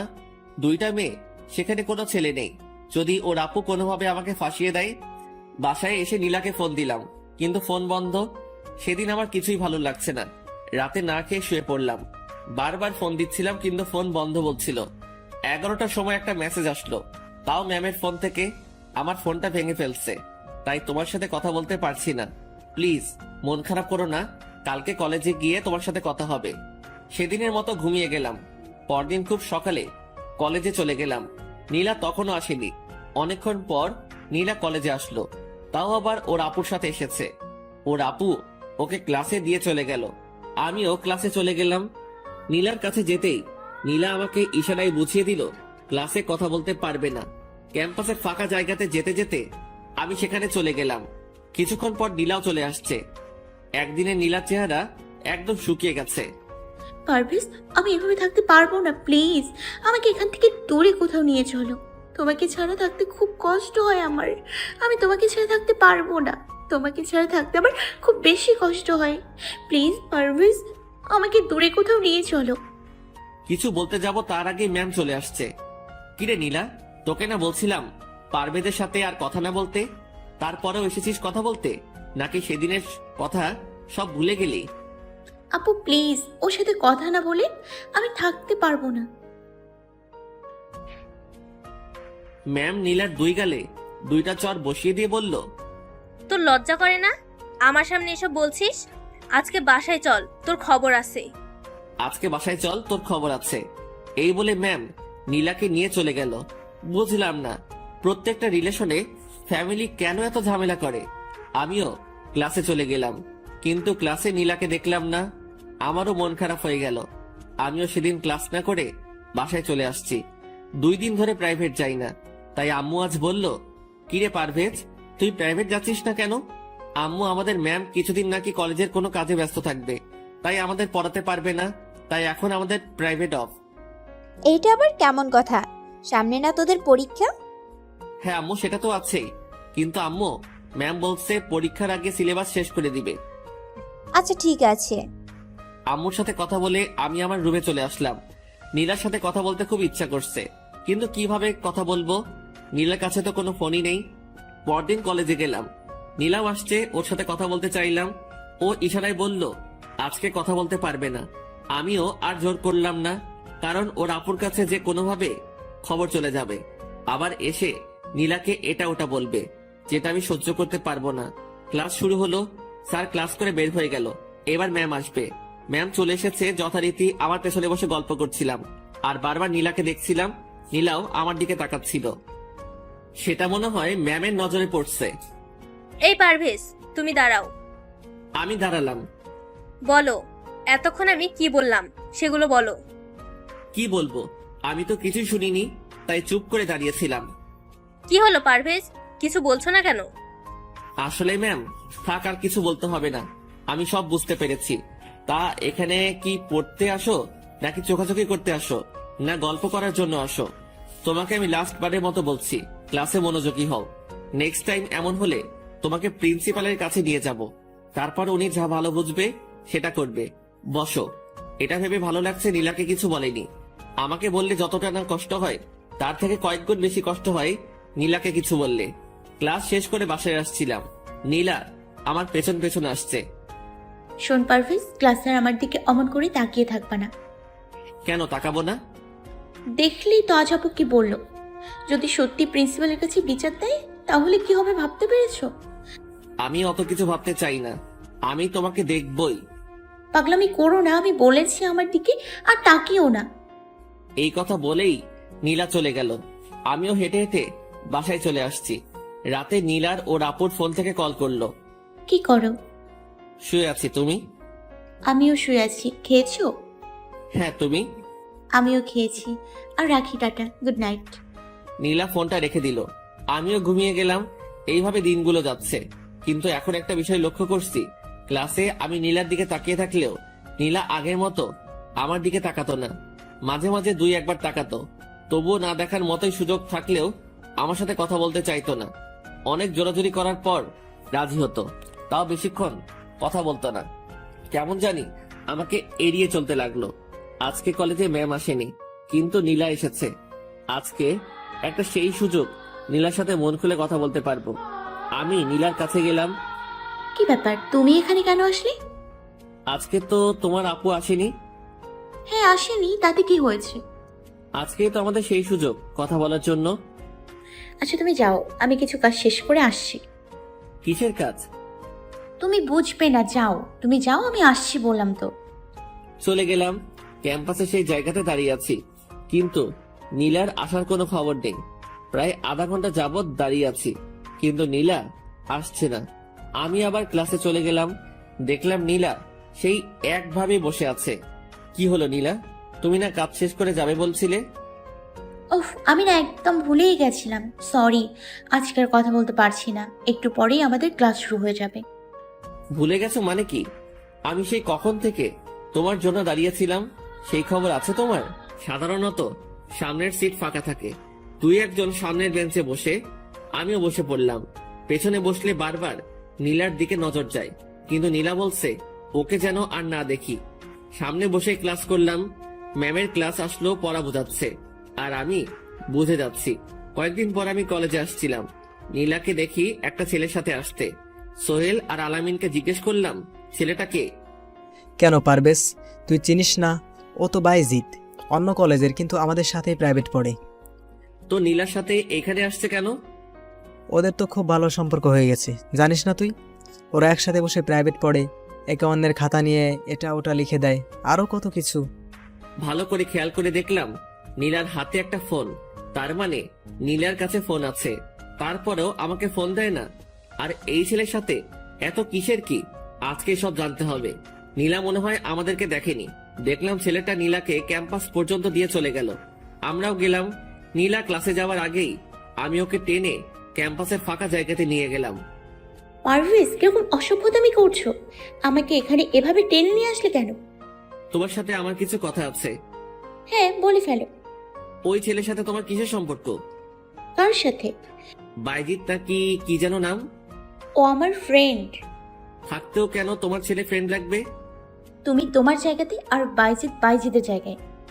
আমার কি কোনো মেয়ে ফ্রেন্ড আছে? নেই তো, তাহলে তোমার কেন ছেলে ফ্রেন্ড থাকবে? তোমাকে কোনো মেয়ে পাত্তা দিলেই তো তুমি ফ্রেন্ড বানাবে। থাকো তো বলদের মতো, মাথা চুল দেখেছো? দেখে মনে হয় খাঁটি বলদ। এখনকার ছেলেরা এই হেয়ার কাট দেয়, আর শার্ট প্যান্টের অবস্থা এত লুজ যে আরো একজন ঢুকে যাবে। তোমার কাছে ফোন থাকতেও তুমি আমাকে ফোন দাও না কেন? কারণ আপু বলে দিয়েছে এই ফোন দিয়ে যেন তোমার সাথে কথা না বলি, তাই তোমাকে ফোন দিই না। আর ফোন দিয়ে কি হবে? একটু রোমান্টিক কথা কখনো বলেছো? শুধু কি করো, খাইছো কিনা, এসব কেন? একটু রোমান্টিক কথা বলতে পারো না? উফ। এইসব শুনেও আমি চুপ করে দাঁড়িয়েছিলাম। তুমি বাইজিদের সাথে বন্ধুত্ব রাখতে পারবে না। তোমার কথা রাখতে পারবো না, বাইজিতের সাথে আমি বন্ধুত্ব নষ্ট করতে পারবো না। তাহলে তুমি কাকে চাও, আমাকে নাকি বাইজিৎকে? যে কোনো একজনকে বেছে নিতে হবে। বাইজিত তোমার থেকে 1000 গুণ বেটার, তাই তুমি না থাকলেও আমার কিচ্ছু যাবে আসবে না। নীলার কথা শুনে মনে হয় আমার মাথাটা একটু চক্কর দিয়ে উঠলো। শোনো পারভেজ, আমার পেছনে আর ঘুরবে না কেমন? আর যদি আমার পেছনে ঘোরো তাহলে লোক দিয়ে তোমাকে মায়ের খাওয়াবো, এই বলে দিলাম। নীলার এমন কথা শুনে একদম চুপ, মুখ দিয়ে কোনো কথাই বের হচ্ছে না। তোমার কিছু বলার থাকলে বলে দিতে পারো, না হয় আমি চলে যাব। না, আমার আর কিছু বলার নেই। তুমি যেটা চাইলে আমি তোমাকে সেটাই দিব, আর ঘুরবো না তোমার পিছনে। কিন্তু দেখো, এমনও কোনোদিন যেন না আসে আমার পিছনে তোমাকে ঘুরতে হয়। এত খারাপ দিনে নীলার জীবনে কোনো দিনও আসবে না, অনেক ভালো থাকবো আমি। এই কথা বলেই নীলা সেখান থেকে চলে গেল। আমার চলার শক্তি আমি হারিয়ে ফেলছি, কেমন যেন সব লাগছিল। আমি সেখানে বসে রইলাম। কিছুক্ষণ বসে থাকার পর যেখানে বসেছিলাম সেখানে কিছু বড় ভাই আসলো। আরে তুই এখানে বসে কি করছিস? না মানে ভাইয়া, এমনি বসে আছি। যা ক্লাসে যা, একটু পর ক্লাস শুরু হবে। আমি উঠে একটু সামনে যেতে গেলাম, তার আগে মাথা ঘুরে পড়ে গেলাম। ভাইয়ারা এসে আমাকে ধরলো। কিরে, নেশা জাতীয় কিছু খেয়েছিস নাকি? না ভাইয়া, আমার মাথা ঘুরাচ্ছে। ক্লাস করতে পারবি নাকি বাসায় যাবি? বাসায় যাব। তোর ব্যাগ কই? ক্লাসে। এই তুই গিয়ে ওর ক্লাস থেকে ব্যাগটা নিয়ে আয় তো। তোর নাম কি জানো? জি, আমার নাম পারভেজ। আরেক ভাইয়া আমার ব্যাগ আনতে ক্লাসে চলে গেল। কিছুক্ষণ পর ব্যাগ নিয়ে ভাইয়া আসলো, সাথে দেখলাম নীলাও এসেছে। কি হয়েছে ওর? তেমন কিছু না, একটু মাথা করে পড়ে গেছিল আর কি। ওহ, বলেই নীলা সেখান থেকে চলে গেল। কিরে, মেয়েটা কে? নীলা ফ্রেন্ড। তারপর ভাইয়ারা আমাকে একটা রিকশায় উঠিয়ে দিল। একজন সাথে আসতে চেয়েছিল, কিন্তু আমি না করেছি। সাথে এটাও বলেছি আমি একাই যেতে পারবো। বাসায় আসার পরেও মাথা ঘুরছিল। আমি গিয়ে সোফায় বসে পড়লাম। কিরে পারভেজ, কি হয়েছে তোর? তোকে এমন দেখাচ্ছে কেন? মাথা ঘুরে পড়ে গেছিলাম আম্মু। মাথা ঘুরে পড়বে না তো কিভাবে পড়বে? একদম তো খাওয়া দাওয়া করে না, শরীর দুর্বল তাই এমন হয়েছে। আমার ভালো লাগছে না, প্লিজ একটু চুপ থাকো। হ্যাঁ, সত্যি কথা বললেই ভালো লাগে না। যা ফ্রেশ হতে যা, তারপর খাবি। খেতে ইচ্ছে করছে না বললেই তো আর হবে না, তোকে খেতেই হবে। যা বলছি, ফ্রেশ হতে যা। আম্মু আমি পরে খাবো, এখন আমার ভালো লাগছে না, আমাকে জোর করো না প্লিজ। আচ্ছা, তাহলে রুমে গিয়ে একটু শুয়ে রেস্ট নে, ভালো লাগবে। আম্মুর কথা মতো আমি রুমে চলে গেলাম। রুমে আসার পর কেন জানি আমার খুব কান্না পাচ্ছে। নীলা আমার সাথে এমনটা করবে আমি সেটা ভাবতেও পারিনি। আমার তো কোনো দোষ ছিল না, তাহলে কেন আমার সাথে এমনটা করলো? এইসব ভাবতে ভাবতে ঘুমিয়ে গেলাম। আম্মুর ডাকে ঘুমটা ভাঙলো। আম্মু আমাকে গোসলে পাঠালো। গোসল শেষ করে আমাকে খেতে ডাকলো, খাবার বেড়ে দিল, কিন্তু কিছুই খেতে ইচ্ছে করছিল না। আমার কেমন জানি লাগছিল। কিরে, তুই কিচ্ছু খাচ্ছিস না কেন? আম্মু আমার খেতে ভালো লাগছে না। এই জন্য তো মাথা ঘুরে পড়ে গেছিলি, না খেলে তো এমনই হবে। আম্মু তুমি বুঝতে কেন পারো না? আমার কিছু খেতে ভালো লাগে না। সারাদিন টোটো করে ঘুরতে খুব ভালো লাগে, তাই না? আম্মুর প্যাপে শুনে আমার পেট আরো বেশি ভরে যাচ্ছিল। আমি না খেয়েই উঠে বাইরে চলে গেলাম। বাসা থেকে বের হয়ে হাঁটছি। কলেজ ততক্ষণে ছুটি হয়ে গেছে। রাস্তা দিয়ে হাঁটছি, উদ্দেশ্য নীলা এক নজর দেখা। এমন একটা অভ্যাস হয়ে দাঁড়িয়েছে, নীলাকে এক নজর না দেখলে আমার কিছুই ভালো লাগে না। আমি একটা চায়ের দোকানে বসলাম, যেহেতু এই রাস্তা দিয়েই নীলা বাসায় যাবে। কিছুক্ষণ পর দেখি নীলা আসছে, কিন্তু সাথে ওই ছেলেটা আছে। এমন ভাবে হেঁটে আসছে, একজনের সাথে আরেকজনের শরীরে স্পর্শ হচ্ছে। এই দৃশ্য দেখে আমার প্রচন্ড রাগ হচ্ছিল, কিন্তু এখন কিছু বলবো না, চুপচাপ দেখে যাব, দেখি কতদূর যেতে পারে। নীলাকে আমি দেখেছি, জানি না নীলা আমাকে দেখেছে কিনা, সেটা আমি জানি না। তবে একটা ডিসিশন নিয়েছি, বাইজিৎ নাকি কি যেন নাম, ছেলেটার সাথে আমি ওর সাথে কথা বলবো, আর বলবো নীলার থেকে যেন একটু দূরে থাকে। আমি ছেলেটাকে খুঁজে বের করলাম। আমাদের পাশের এলাকাতেই ছেলেটার বাসা। আমি ওদের এলাকাতে গেলাম, ছেলের নাম্বার জোগাড় করলাম, তারপর আমার সাথে দেখা করতে বললাম। ছেলেটা আসলো। কেমন আছো ভাইয়া? হ্যাঁ ভাই, ভালো, তুমি? আমিও ভালো ভাই। আচ্ছা ভাই, নীলার সাথে আপনার কিসের কথা হয়? আরে ভাইয়া, ও আমার ফ্রেন্ড, কথা বলতেই পারি। ওর সাথে আর কথা বলবেন না আপনি। এই বেটা, আমি ওর সাথে কথা বলবো কি বলবো না সেটা তুই বলার কে রে? বলার কে সেটা শুনবি তুই? আমি ওর বয়ফ্রেন্ড। বয়ফ্রেন্ড তো কি হয়েছে? শোন বেটা, নীলা তোকে ভালোবাসে না, নীলা আমাকে ভালোবাসে, বুঝলি? বাইজিদের এমন কথা শুনে ওর নাক বরাবর ঘুষি দিলাম। তারপর উড়াধুরা কিল ঘুষি দিয়ে সেখান থেকে পালিয়ে আসলাম। পরদিন ফুরফুরা মনে কলেজে গেলাম। ক্যাম্পাস দিয়ে তিরিং বিরিং করে করতে করতে হেঁটে যাচ্ছিলাম, তখন নীলা এসে আমাকে চর বসিয়ে দিয়ে বলল, তোর সাহস হয় কি করে বাইজিতের শরীরে হাত দেওয়ার? চর দিয়েছে সেটা বড় কথা না, বড় কথা বাইজিৎকে কাল ইচ্ছে মতো কেলাতে পেরেছি, সেটাই বড় কথা। তুই বাইজিতকে কেন মারলি? কাকে মারবো না সেটা আমার ব্যাপার। তুই বাইজিতকে কেন মারলি? আমার ইচ্ছে হয়েছিল তাই মেরেছি। কাজটা তুই ভালো করলি না, এর প্রতিদান তোকে দিতেই হবে। কিভাবে প্রতিদান দিতে হবে বলে যাও। যেটা যখন দেবে তখনই বুঝতে পারবে, কিন্তু অনেক ভয়ানক হবে। কথাটা বলেই নীলা চলে গেল। এত বেশি রেগেছিল যে ভাষায় প্রকাশ করা যাবে না। গালটা ব্যথা করছিল, কিন্তু মনটা তখনও ফুরফুরা ছিল। বাইজিৎকে ইচ্ছা মতো কেলাতে পেরেছি তার জন্য। কিছুদিন পর আমি শুয়েছিলাম, তখন হঠাৎ নীলার নাম্বার থেকে ফোন আসলো, কেটে গেল। তখন একটা SMS আসলো, পারভেজ তোমার সাথে আমার কথা আছে, প্লিজ একটু আমাদের বাসার সামনে আসো। তাড়াতাড়ি উঠে চোরের মতো বাসা থেকে বের হয়ে দিলাম এক দৌড়। দৌড়ে নীলাদের বাসার সামনে আসতেই দেখি কেউ নেই, কিন্তু SMS এ লেখা ছিল, তুমি তাড়াতাড়ি আসো, আমি তোমার জন্য অপেক্ষা করছি। হঠাৎ পেছন থেকে কেউ একজন আমার মাথায় আঘাত করলো, সাথে সাথে আমি পড়ে গেলাম। উত্তম মধ্যম অনেকগুলো খেলাম, আমার জ্ঞান যাবে যাবে অবস্থা হয়ে গেছে। তখন শুনতে পেলাম, হ্যাঁ নীলা কাজ হয়ে গেছে, ও এখন তোমাদের বাসার নিচে পড়ে আছে। আরে না, এখনো জ্ঞান আছে, তবে যে অবস্থা করেছি তাতে করে ও আর কোনোদিন আমাদের সাথে লাগতে আসবে না। হ্যাঁ, আমারও অনেক শান্তি লাগছে। কি, তোমার শান্তি লাগছে? আচ্ছা বাবু, লাভ ইউ টু। এখন রাখি, সারা শরীর ব্যথা হয়ে আছে, এই অবস্থায় এখানে পড়ে থাকলে আমার কিছু হয়ে যেতে পারে। পকেটে ফোন ছিল, সেটা বের করে সোহেলকে ফোন করলাম। সোহেল সাথে সাথে ফোন ধরলো। হ্যালো দোস্ত, আমি নীলাদের বাসার সামনে পড়ে আছি, প্লিজ কিছু একটা কর, কেউ আমার উপর হামলা করেছে। আমি এক্ষুনি আসছি। তোর এখানে থাকা নিরাপদ নয়, তুই তোর কাকার বাসায় চলে যাবি। কিন্তু আব্বু, আমার পড়াশোনা। তুই চিন্তা করিস না, ওখানকার কলেজ থেকে পড়বি, আর এসএসসি পরীক্ষা ওই কলেজ থেকেই দিবি। কিন্তু এইগুলো করবে কে আব্বু? তোর কাকা সব করে দিবে। আব্বুর সাথে আর কোনো কথা বললাম না, তবে নীলা আমার সাথে এমনটা করবে সেটা ভাবতে পারিনি। বলেছিল ভয়ানক প্রতিদান দিতে হবে, সেটা যে এমন হবে তা ভাবতে পারিনি। চাইলে পারি? আরে আপনি আসুন আসুন, বসুন। হ্যাঁ, যে জন্য এখানে আসতে হলো, আমার ভাইয়ের ছেলে পারিবারিক কিছু সমস্যার কারণে ও এই কলেজে পড়ালেখা করবে, আর এর আগে যে কলেজ ছিল ও ওই কলেজের নামেই পরীক্ষা দেবে।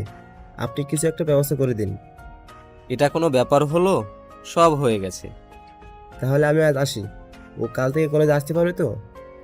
হ্যাঁ, কাল থেকেই পারবে, শুধু এই ফর্মটা পূরণ করে জমা দিতে হবে। আচ্ছা, তাহলে আসি।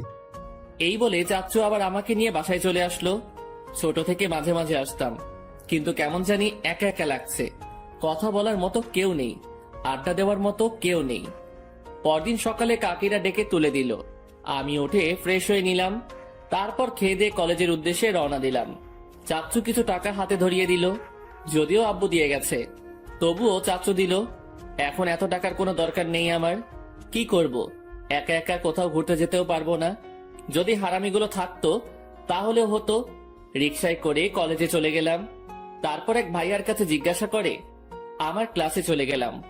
আগে থেকেই পেছনে বসার অভ্যাস আমার, তাই একদম পেছনে গিয়েই বসলাম। ক্লাস শুরু হয়ে গেল, আমি চুপচাপ পড়া শুনছি। স্যার হঠাৎ আমার দিকে নজর দিল। এই ছেলে, তুমি দাঁড়াও। আমি দাঁড়ালাম। তুমি কি নতুন? এর আগে তো কোনোদিন তোমাকে দেখিনি। জি স্যার, আমি নতুন এসেছি। ও বেশ। স্যার নানা রকম অঙ্গভঙ্গির মাধ্যমে পড়া বুঝিয়ে দিচ্ছিল, বেশ মজা লাগছিল। স্যারের ক্লাস আর অন্য সব ক্লাসে হইচই হয়ে থাকে, কিন্তু স্যারের ক্লাসে সবাই চুপ করে বসেছিল। সেদিনকার মতো 2টা ক্লাস করেই বাসায় চলে আসছি। এসে আমার রুমে গিয়ে জামা কাপড় চেঞ্জ করে নিলাম, বসে আছি। এমন সময় চাচ্চু আমার রুমে আসলো। চাচ্চু, তুমি কিছু বলবে? চোখ বন্ধ করে একটু। কেন চোখ বন্ধ করব? তোর জন্য সারপ্রাইজ আছে, চোখ বন্ধ করে খুললেই দেখতে পাবি। আমি চোখ বন্ধ করলাম। নে, এইবার চোখ খোল। আমি চোখ খুলে দেখি চাচ্চু আমার সামনে নতুন একটা ফোন ধরে দাঁড়িয়ে আছে। নে, এটা তোর জন্য এনেছি। তোর আব্বু বলেছিল তোকে যেন ফোন না দেই, কিন্তু একমাত্র ভাতিজা তুই, তোকে কিছু না দিয়ে পারি? আর শোন, ওই যে মোটরসাইকেল আছে, নে ওটা তোর, ওটা দিয়ে ভালো করে চালানো শিখে নে, তারপর তোকে নতুন একটা কিনে দেবো। চাচ্চু, আমি কোনো স্বপ্ন দেখছি না তো? আরে দূর বোকা ছেলে, স্বপ্ন কেন হতে যাবে? যা হচ্ছে সব সত্যি। আজ থেকে আমার সাথে মাঠে যাবি, তারপর আমি তোকে মোটরসাইকেল চালানো শেখাবো। আর এখনো এরকম গেটআপ নিয়ে আছিস কেন? তুই হলে আধুনিক যুগের ছেলে, একটু আধুনিক হতে হবে নাকি? নীলার মতো মেয়ে জীবনে অনেক পাবি, আগে তোকে নিজেকে চেঞ্জ করতে হবে, বুঝলি? চাচ্চু, তুমি নীলার কথা জানলে কিভাবে? আর ফোন দিতে সবার সাথে কথা বলার জন্য না, তোর আব্বা আম্মু আর আমাদের সাথে কথা বলার জন্য। কোনো ফ্রেন্ডকে কল দিতে পারবি না, কারণ যারা একবার তোর উপর হামলা করেছে তারা যেন দ্বিতীয়বার তোর উপর হামলা করতে না পারে। হামলা করবে তার কোনো ভরসা নেই। যদিও এখানে তোর গায়ে হাত তোলার সাহস কেউ দেখাবে না, তবুও বলা যায় না, তাও সাবধান থাকতেই হবে। আর তোকে মোটরসাইকেল চালানো শেখাবো, মেয়েদের নিয়ে ঘুরতে নয়, আমাকে নিয়ে এখানে ওখানে যাওয়ার জন্য তোকে শেখাবো। আচ্ছা চাচ্চু, ঠিক আছে, আপাতত ফোনটা আমাকে দাও। চাচ্চু আমার হাতে ফোনটা দিয়ে চলে গেল। নতুন ফোন আর নতুন বউ একই কথা। ফোন টিপতে লাগলাম, ভাবছিলাম আমার ফেসবুক আইডি লগ ইন করবো, কিন্তু পরে আর করলাম না। নতুন একটা আইডি খুললাম, সেটা ফেক একটা নামে। বিকেলে চাচ্চুর সাথে মাঠে চলে গেলাম। তারপর চাচ্চু আমাকে কতক্ষণ ধরে সব বোঝালো কিভাবে কি করতে হবে। আমি সামনে বসলাম, চাচ্চু পেছনে বসেই সব করছে, আমি শুধু দেখছি। এক সময় আমার হাতে দিয়ে দিল। আস্তে আস্তে চালাচ্ছি। চাচ্চু বলছে, এই তো পারভেজ, হচ্ছে, খুব ভালো হচ্ছে। অনেকক্ষণ চাচ্চু পিছনে বসেছিল। আমি যখন নিজেই সব পারছিলাম তখন চাচ্চু বলল, পারভেজ, তুই এখন একাই কয়েকটা চক্কর দে, আমি চা খেয়ে আসছি। চাচ্চু চা খেতে চলে গেল। আমি আবার স্টার্ট করে চালাতে লাগলাম। ভালোই চালাচ্ছিলাম, চক্কর দিচ্ছিলাম আর স্পিড বাড়িয়ে দিচ্ছিলাম। হঠাৎ একটা মেয়ের সামনে চলে আসলো। কি করব কিছুই মাথায় আসছে না। দিলাম লাগিয়ে, দুজনে ধপাস করে পড়ে গেলাম। মেয়েটার কিছু হয়েছে কিনা জানি না, তবে আমার হাত কেটে গেছে, পা কেটে গেছে। ওই দেখে চালাতে পারেন না? আমি তো দেখেই চালাচ্ছিলাম, আপনি তো আমার সামনে এসে গেলেন, আমি কি করব? ব্রেক করতে পারেন না নাকি? নতুন শিখছি তো, তাই কন্ট্রোল করতে পারিনি। দেখেছেন আপনার কত জায়গায় কেটে গেছে। একটু অবাক হলাম। অন্য কেউ হলে আগে নিজেরটা ভাবে, তারপর ইচ্ছা মতো গালিগালাজ করত, কিন্তু এই মেয়ে তো তার উল্টো। আপনি কোথাও ব্যথা পেয়েছেন? হ্যাঁ, তাই একটু পেয়েছি, কিন্তু আপনার তো কেটে গেছে। চলেন, সামনে ডাক্তারের দোকান আছে, সেখানে আপনাকে নিয়ে যাচ্ছি। আরে না না, লাগবে না। লাগবে, দেখেন কত রক্ত ঝরছে। আসলে দোষ ছিল আমার। আমি ফোনে কথা বলায় এত ব্যস্ত হয়ে পড়েছিলাম, কি হচ্ছে সেসব খেয়ালই করিনি, তাই তো এমন হলো। আচ্ছা, আপনি কেন টাকা দিতে চাইলেন? আসলে দোষ ছিল আমার। এতক্ষণে বুঝতে পারলাম বালিকা কেন নিচু স্বরে কথা বলছিল। বালিকা আমাকে বিদায় জানিয়ে চলে গেল। আমিও মাঠে চলে গেলাম। চাচ্চুকে দেখলাম মোটরসাইকেলের পাশে দাঁড়িয়ে আছে। কিরে, কোথায় চলে গেছিলি? আর হাতে পায়ে ব্যান্ডেজ কিসের? আর বলো না চাচ্চু, এক বালিকার সাথে ধাক্কা খেয়ে পড়ে গেছিলাম। এইবার তো মনে হয় ওই বালিকার সাথে তোর প্রেম হবে। ধুর চাচ্চু, কি বলো এইসব? একটু মজা করলাম। মেয়েটা দেখতে কেমন রে? ভালো করে খেয়াল করিনি চাচ্চু। আচ্ছা চলো, বাসায় চলো। তবে ব্যাপার না, প্রথম প্রথম একটু একটু ব্যথা পেতেই হয়। কাল আবার আসবো। আচ্ছা চাচ্চু, আসবো। ঘাসের উপর পড়ছিলাম বলে তাই অল্প কেটেছে, ব্যাপার না। আর আমি ভয় পাই নাকি? কাল এসে আবার ওই বালিকার সাথে ধাক্কা খাবো দরকার হলে। বাসায় আসার পর কিরে পারভেজ, তোর এই অবস্থা হলো কি করে? প্রথম হাঁটতে শিখছে তো, তাই একটু আচার খাচ্ছে। একটু সাবধানে চলবি তো। আমি তো সাবধানে চালাচ্ছিলাম, হঠাৎ করে একটা বালিকা আমার সামনে চলে আসলো। আমি কন্ট্রোল করতে না পেরে লাগিয়ে দিলাম ধাক্কা। বেশ ভালো করেছে বাপজান। ব্যথা কি খুব পেয়েছো? না কাকিরা, তেমন না। পরদিন কলেজে গেলাম, একটু খুঁড়িয়ে খুঁড়িয়ে হাঁটছিলাম, হঠাৎ বালিকার আগমন। এখন কেমন আছেন? ব্যথা কমেছে? আরে আপনি এখানে কেন? আমি তো এখানেই পড়াশোনা করি। আপনি তো নতুন এসেছেন। আমি নতুন এসেছি, সেটা আপনি জানলেন কিভাবে? স্যার যখন জিজ্ঞাসা করছিল তখন শুনছিলাম। এখন কেমন আছেন? ব্যথা কমেছে? হ্যাঁ কমেছে, তাই তো কলেজে আসতে পেরেছি। আচ্ছা আমি ক্লাসে যাচ্ছি, বাই, ভালো থাকবেন।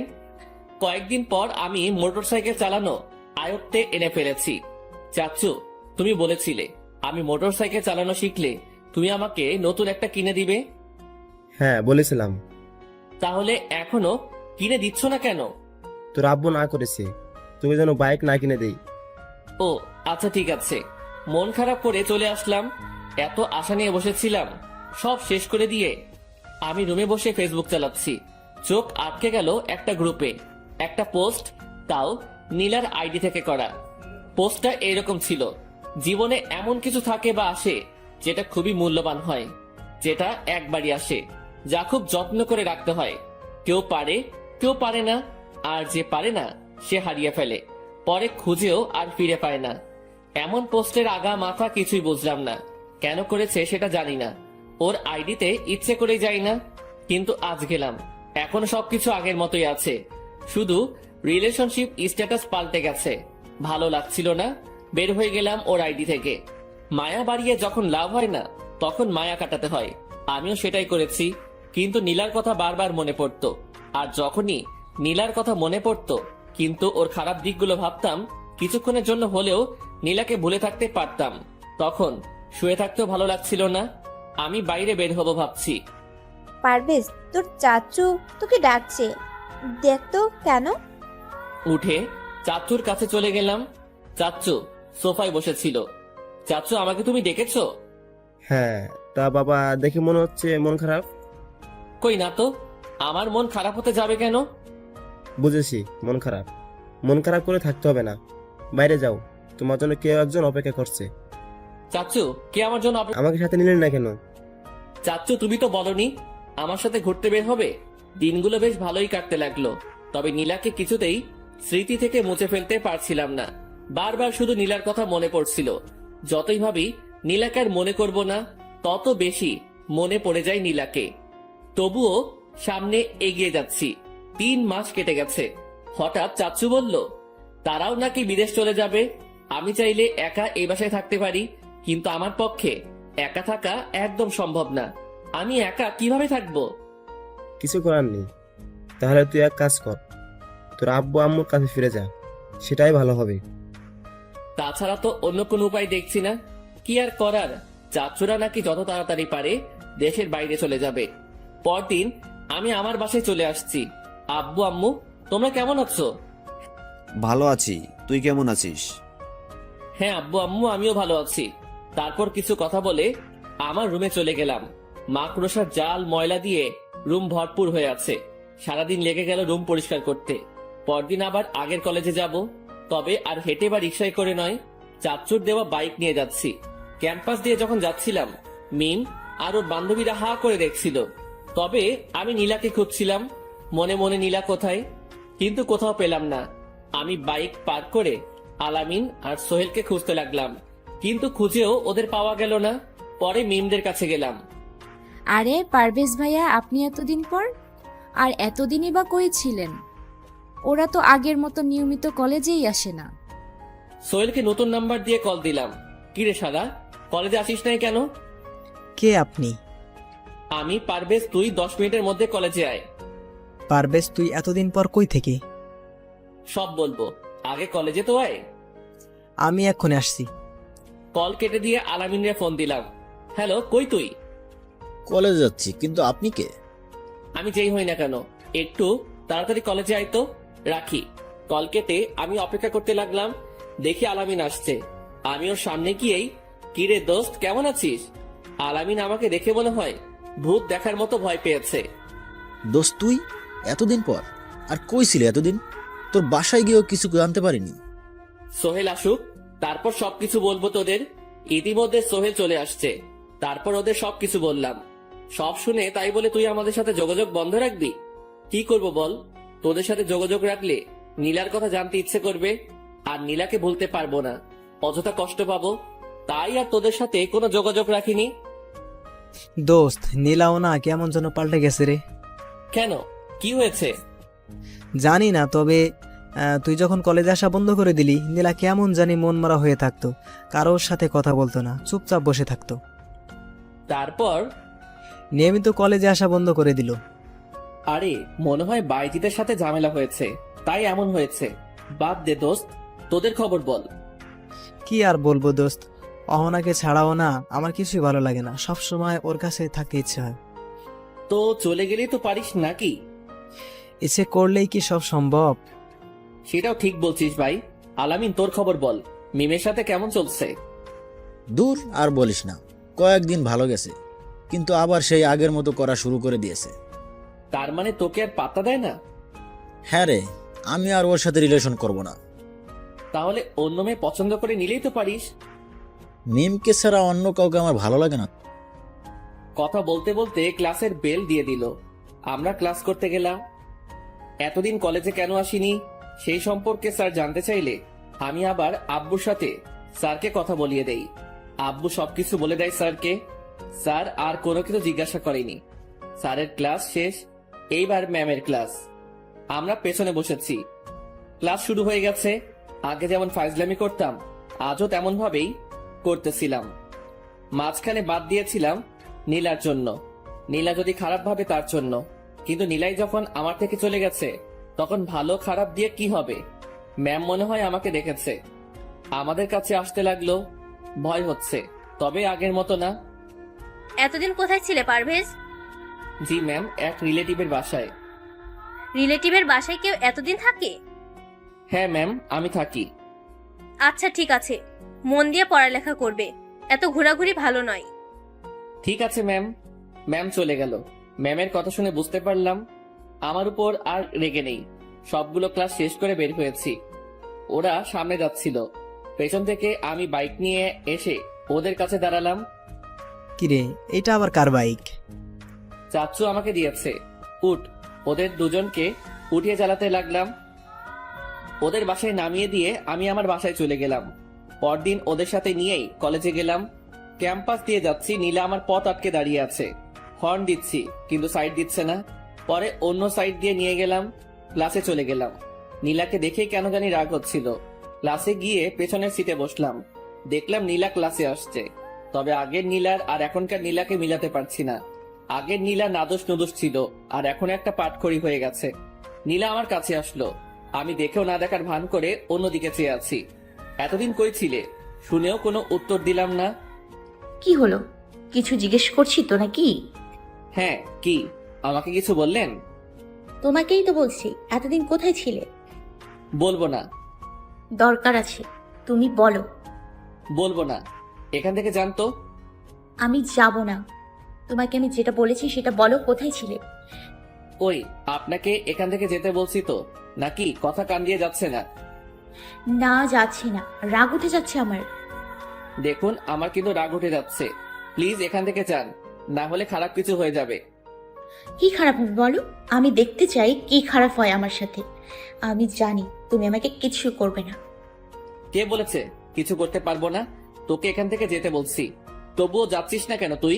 তোর কি লজ্জা শরম কিছুই নাই? নাকি এটা তোর পেশা ছিল? একদম জোরে চিৎকার করে কথাগুলো বললাম। ক্লাসের বাকি সবাই আমার দিকে তাকিয়ে আছে। কি হলো, এখনো যাচ্ছিস না কেন? নীলা কোনো কথা বলছে না, মাথা নিচু করে দাঁড়িয়ে আছে। রাগ দেখিয়ে আমি ক্লাস থেকে বের হয়ে গেলাম। ক্যাম্পাসে এসে মাত্র বসেছি, অমনি ক্লাস শুরু। ঘন্টা পড়ে গেল।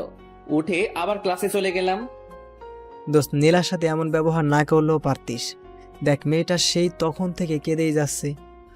কেঁদে যাচ্ছে তাতে আমার কি? ওর ইচ্ছা হয়েছে, কাঁদছে। আর ওর সাথে এর থেকে ভালো ব্যবহার করা যায় না, বুঝেছিস? তবুও মানুষ মাত্রই তো ভুল হয়। নীলাও ভুল করে ফেলছে, মাফ করে দে মেয়েটাকে। সব ভুলে ক্ষমা হয় না, সেটা ভুলে যাস না। স্যার চলে আসছে, সবাই চুপ হয়ে গেলাম। ক্লাসগুলো করে ওদের সাথে নিয়ে বাসায় চলে আসছি। কয়েকদিন পর নীলার অবস্থা দিন দিন খারাপ হচ্ছে, সেটা বোঝাই যাচ্ছে।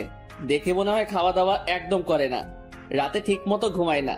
সবাই ক্যাম্পাসে বসেছিল, তখন নীলা আমাদের কাছে আসলো। ওকে দেখলে কেন জানি রাগ হয় আমার। পারভেজ, তোমার সাথে আমার কথা আছে। কিন্তু আপনার সাথে আমার কোনো কথা নেই। আপনি আমার সামনে থেকে প্লিজ যান। কিন্তু কথাগুলো বলার খুব দরকার। কিন্তু আমার শোনার কোনো ইচ্ছা নেই। পারভেজ প্লিজ এমন করো না, আমার দাঁড়িয়ে থাকতে কষ্ট হচ্ছে। চলো বসে কথা বলি। আপনি একা গিয়ে কোথাও বসে পড়েন, আমাকে কেন যেতে হবে সেটাই তো বুঝতে পারছি না। আর আপনার বাইজিৎ কোথায় গেছে? আর আমার কথাটা শেষ করতেই পারলাম না, নীলা হঠাৎ করে মাটিতে লুটিয়ে পড়ল। নীলাকে এই অবস্থায় দেখে কেন জানি না নিজের রাগটাকে আর পুষে রাখতে পারলাম না। নীলা, এই নীলা, কি হলো? নীলা কোনো সাদা শব্দ দিচ্ছে না। আমি, সোহেল আর আলামিন মিলে নীলাকে হাসপাতালে নিয়ে গেলাম। ম্যামকে বলবো সে সুযোগটাও পাইনি। হাসপাতালে নীলাকে ভর্তি করে ম্যামকে জানালাম। ডাক্তারের কাছে জানতে পারলাম না খেয়ে থাকার জন্য আর রাতে না ঘুমানোর জন্য এমন হয়েছে। ম্যাম আসার পর তাকে সব বুঝিয়ে দিয়ে আমরা চলে আসলাম। ম্যাম আমাদের নীলার জ্ঞান আসা অবধি থেকে আসার জন্য বলেছিলেন, কিন্তু আমরা চলে আসি। সোহেল, চল তো নানুর বাসা থেকে ঘুরে আসি। সত্যি যাবি তুই? হ্যাঁ আমি যাব। আর আমি, তুই যাবি? যাব। এখানে থাকলে মিমকে কিছুতেই ভুলে থাকতে পারি না, তাই একটু ঘুরে আসি, ভালো লাগবে। গেলে কিন্তু 7 দিনের আগে আসবো না, এটা বলে দিলাম। 14 দিন থাকলেও আমার কোনো সমস্যা হবে না।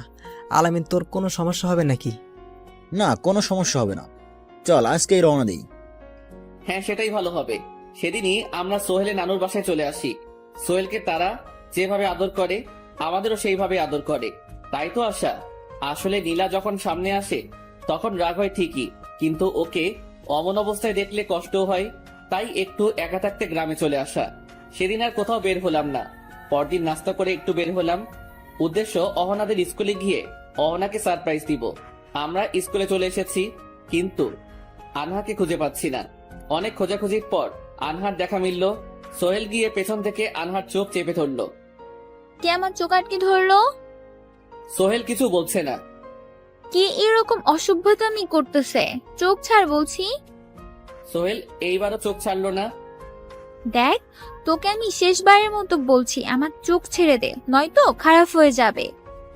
সোহেল ভয় পেয়ে আনহার চোখ ছেড়ে দেয়। আনহা সোহেলের দিকে ঘুরেই একটা চড় বসিয়ে দেয়। তারপর দুজনই খুব অবাক। সোহেল গালে হাত দিয়ে দাঁড়িয়ে আছে, আর আনহা এইভাবে না এসে অন্য কাউকে আমার চোখ ধরলো। আর আমি যদি তাকে কিছু না বলি, সে তো রায় পেয়ে যাবে। পরে আবার সে একই কাজ করবে, তাই না? তাই যাতে পরে আর এই কাজ না করার সাহস পাই, তার জন্য এইভাবে মারতে বাধ্য হয়েছি। একদম ঠিক করছে। বাবু মারো, আরো একটা মারো। মেয়েকে আবল তাবল বোঝালো, আর মাথা মোটা সেটা খেয়ে নিয়ে বলছে আবারও মারার জন্য। না, আর মারবো না। এখন বলো, তোমরা কখন আসলে? কাল এসেছি। আমাকে জানাওনি কেন? তোমাকে সারপ্রাইজ দিব বলেই তো জানাইনি। আজকে বিকালে কিন্তু আমাদের সাথে বের হতে হবে। হ্যাঁ, হব। আচ্ছা, তুমি একটু দাঁড়াও, আমি এক্ষুনি আসছি। চলো, এখন তোমার সাথে ঘুরতে বের হব। কিন্তু তোমার ক্লাস।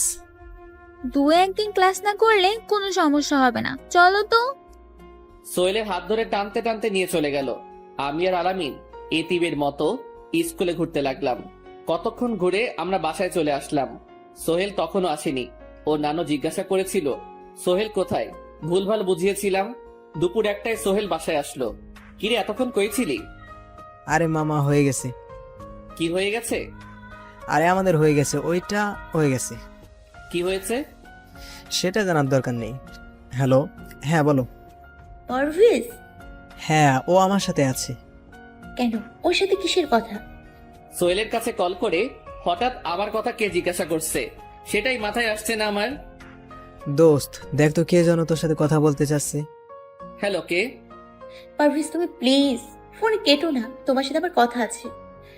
কথা শুনে ঠিক বুঝতে পারলাম নীলা ফোন করেছে। দেখুন, আপনি কেন বুঝতে পারছেন না? আমি আপনার সাথে কোনো প্রকার কথা বলতে চাই না, শুনতে চাই না। আর আপনার মিথ্যা কোনো গল্প বা নাটক বা কোনো কথা। পারভেজ, আমি তোমাকে সাথে থাকতে পারবো না। এই কয়েক মাসে তোমাকে সাথে থাকতে আমার খুব কষ্ট হয়েছে। প্লিজ পারভেজ, তুমি সে আগের মতো হয়ে যাও না। চলো না, আমরা আবার আগের মতো রিলেশন করি।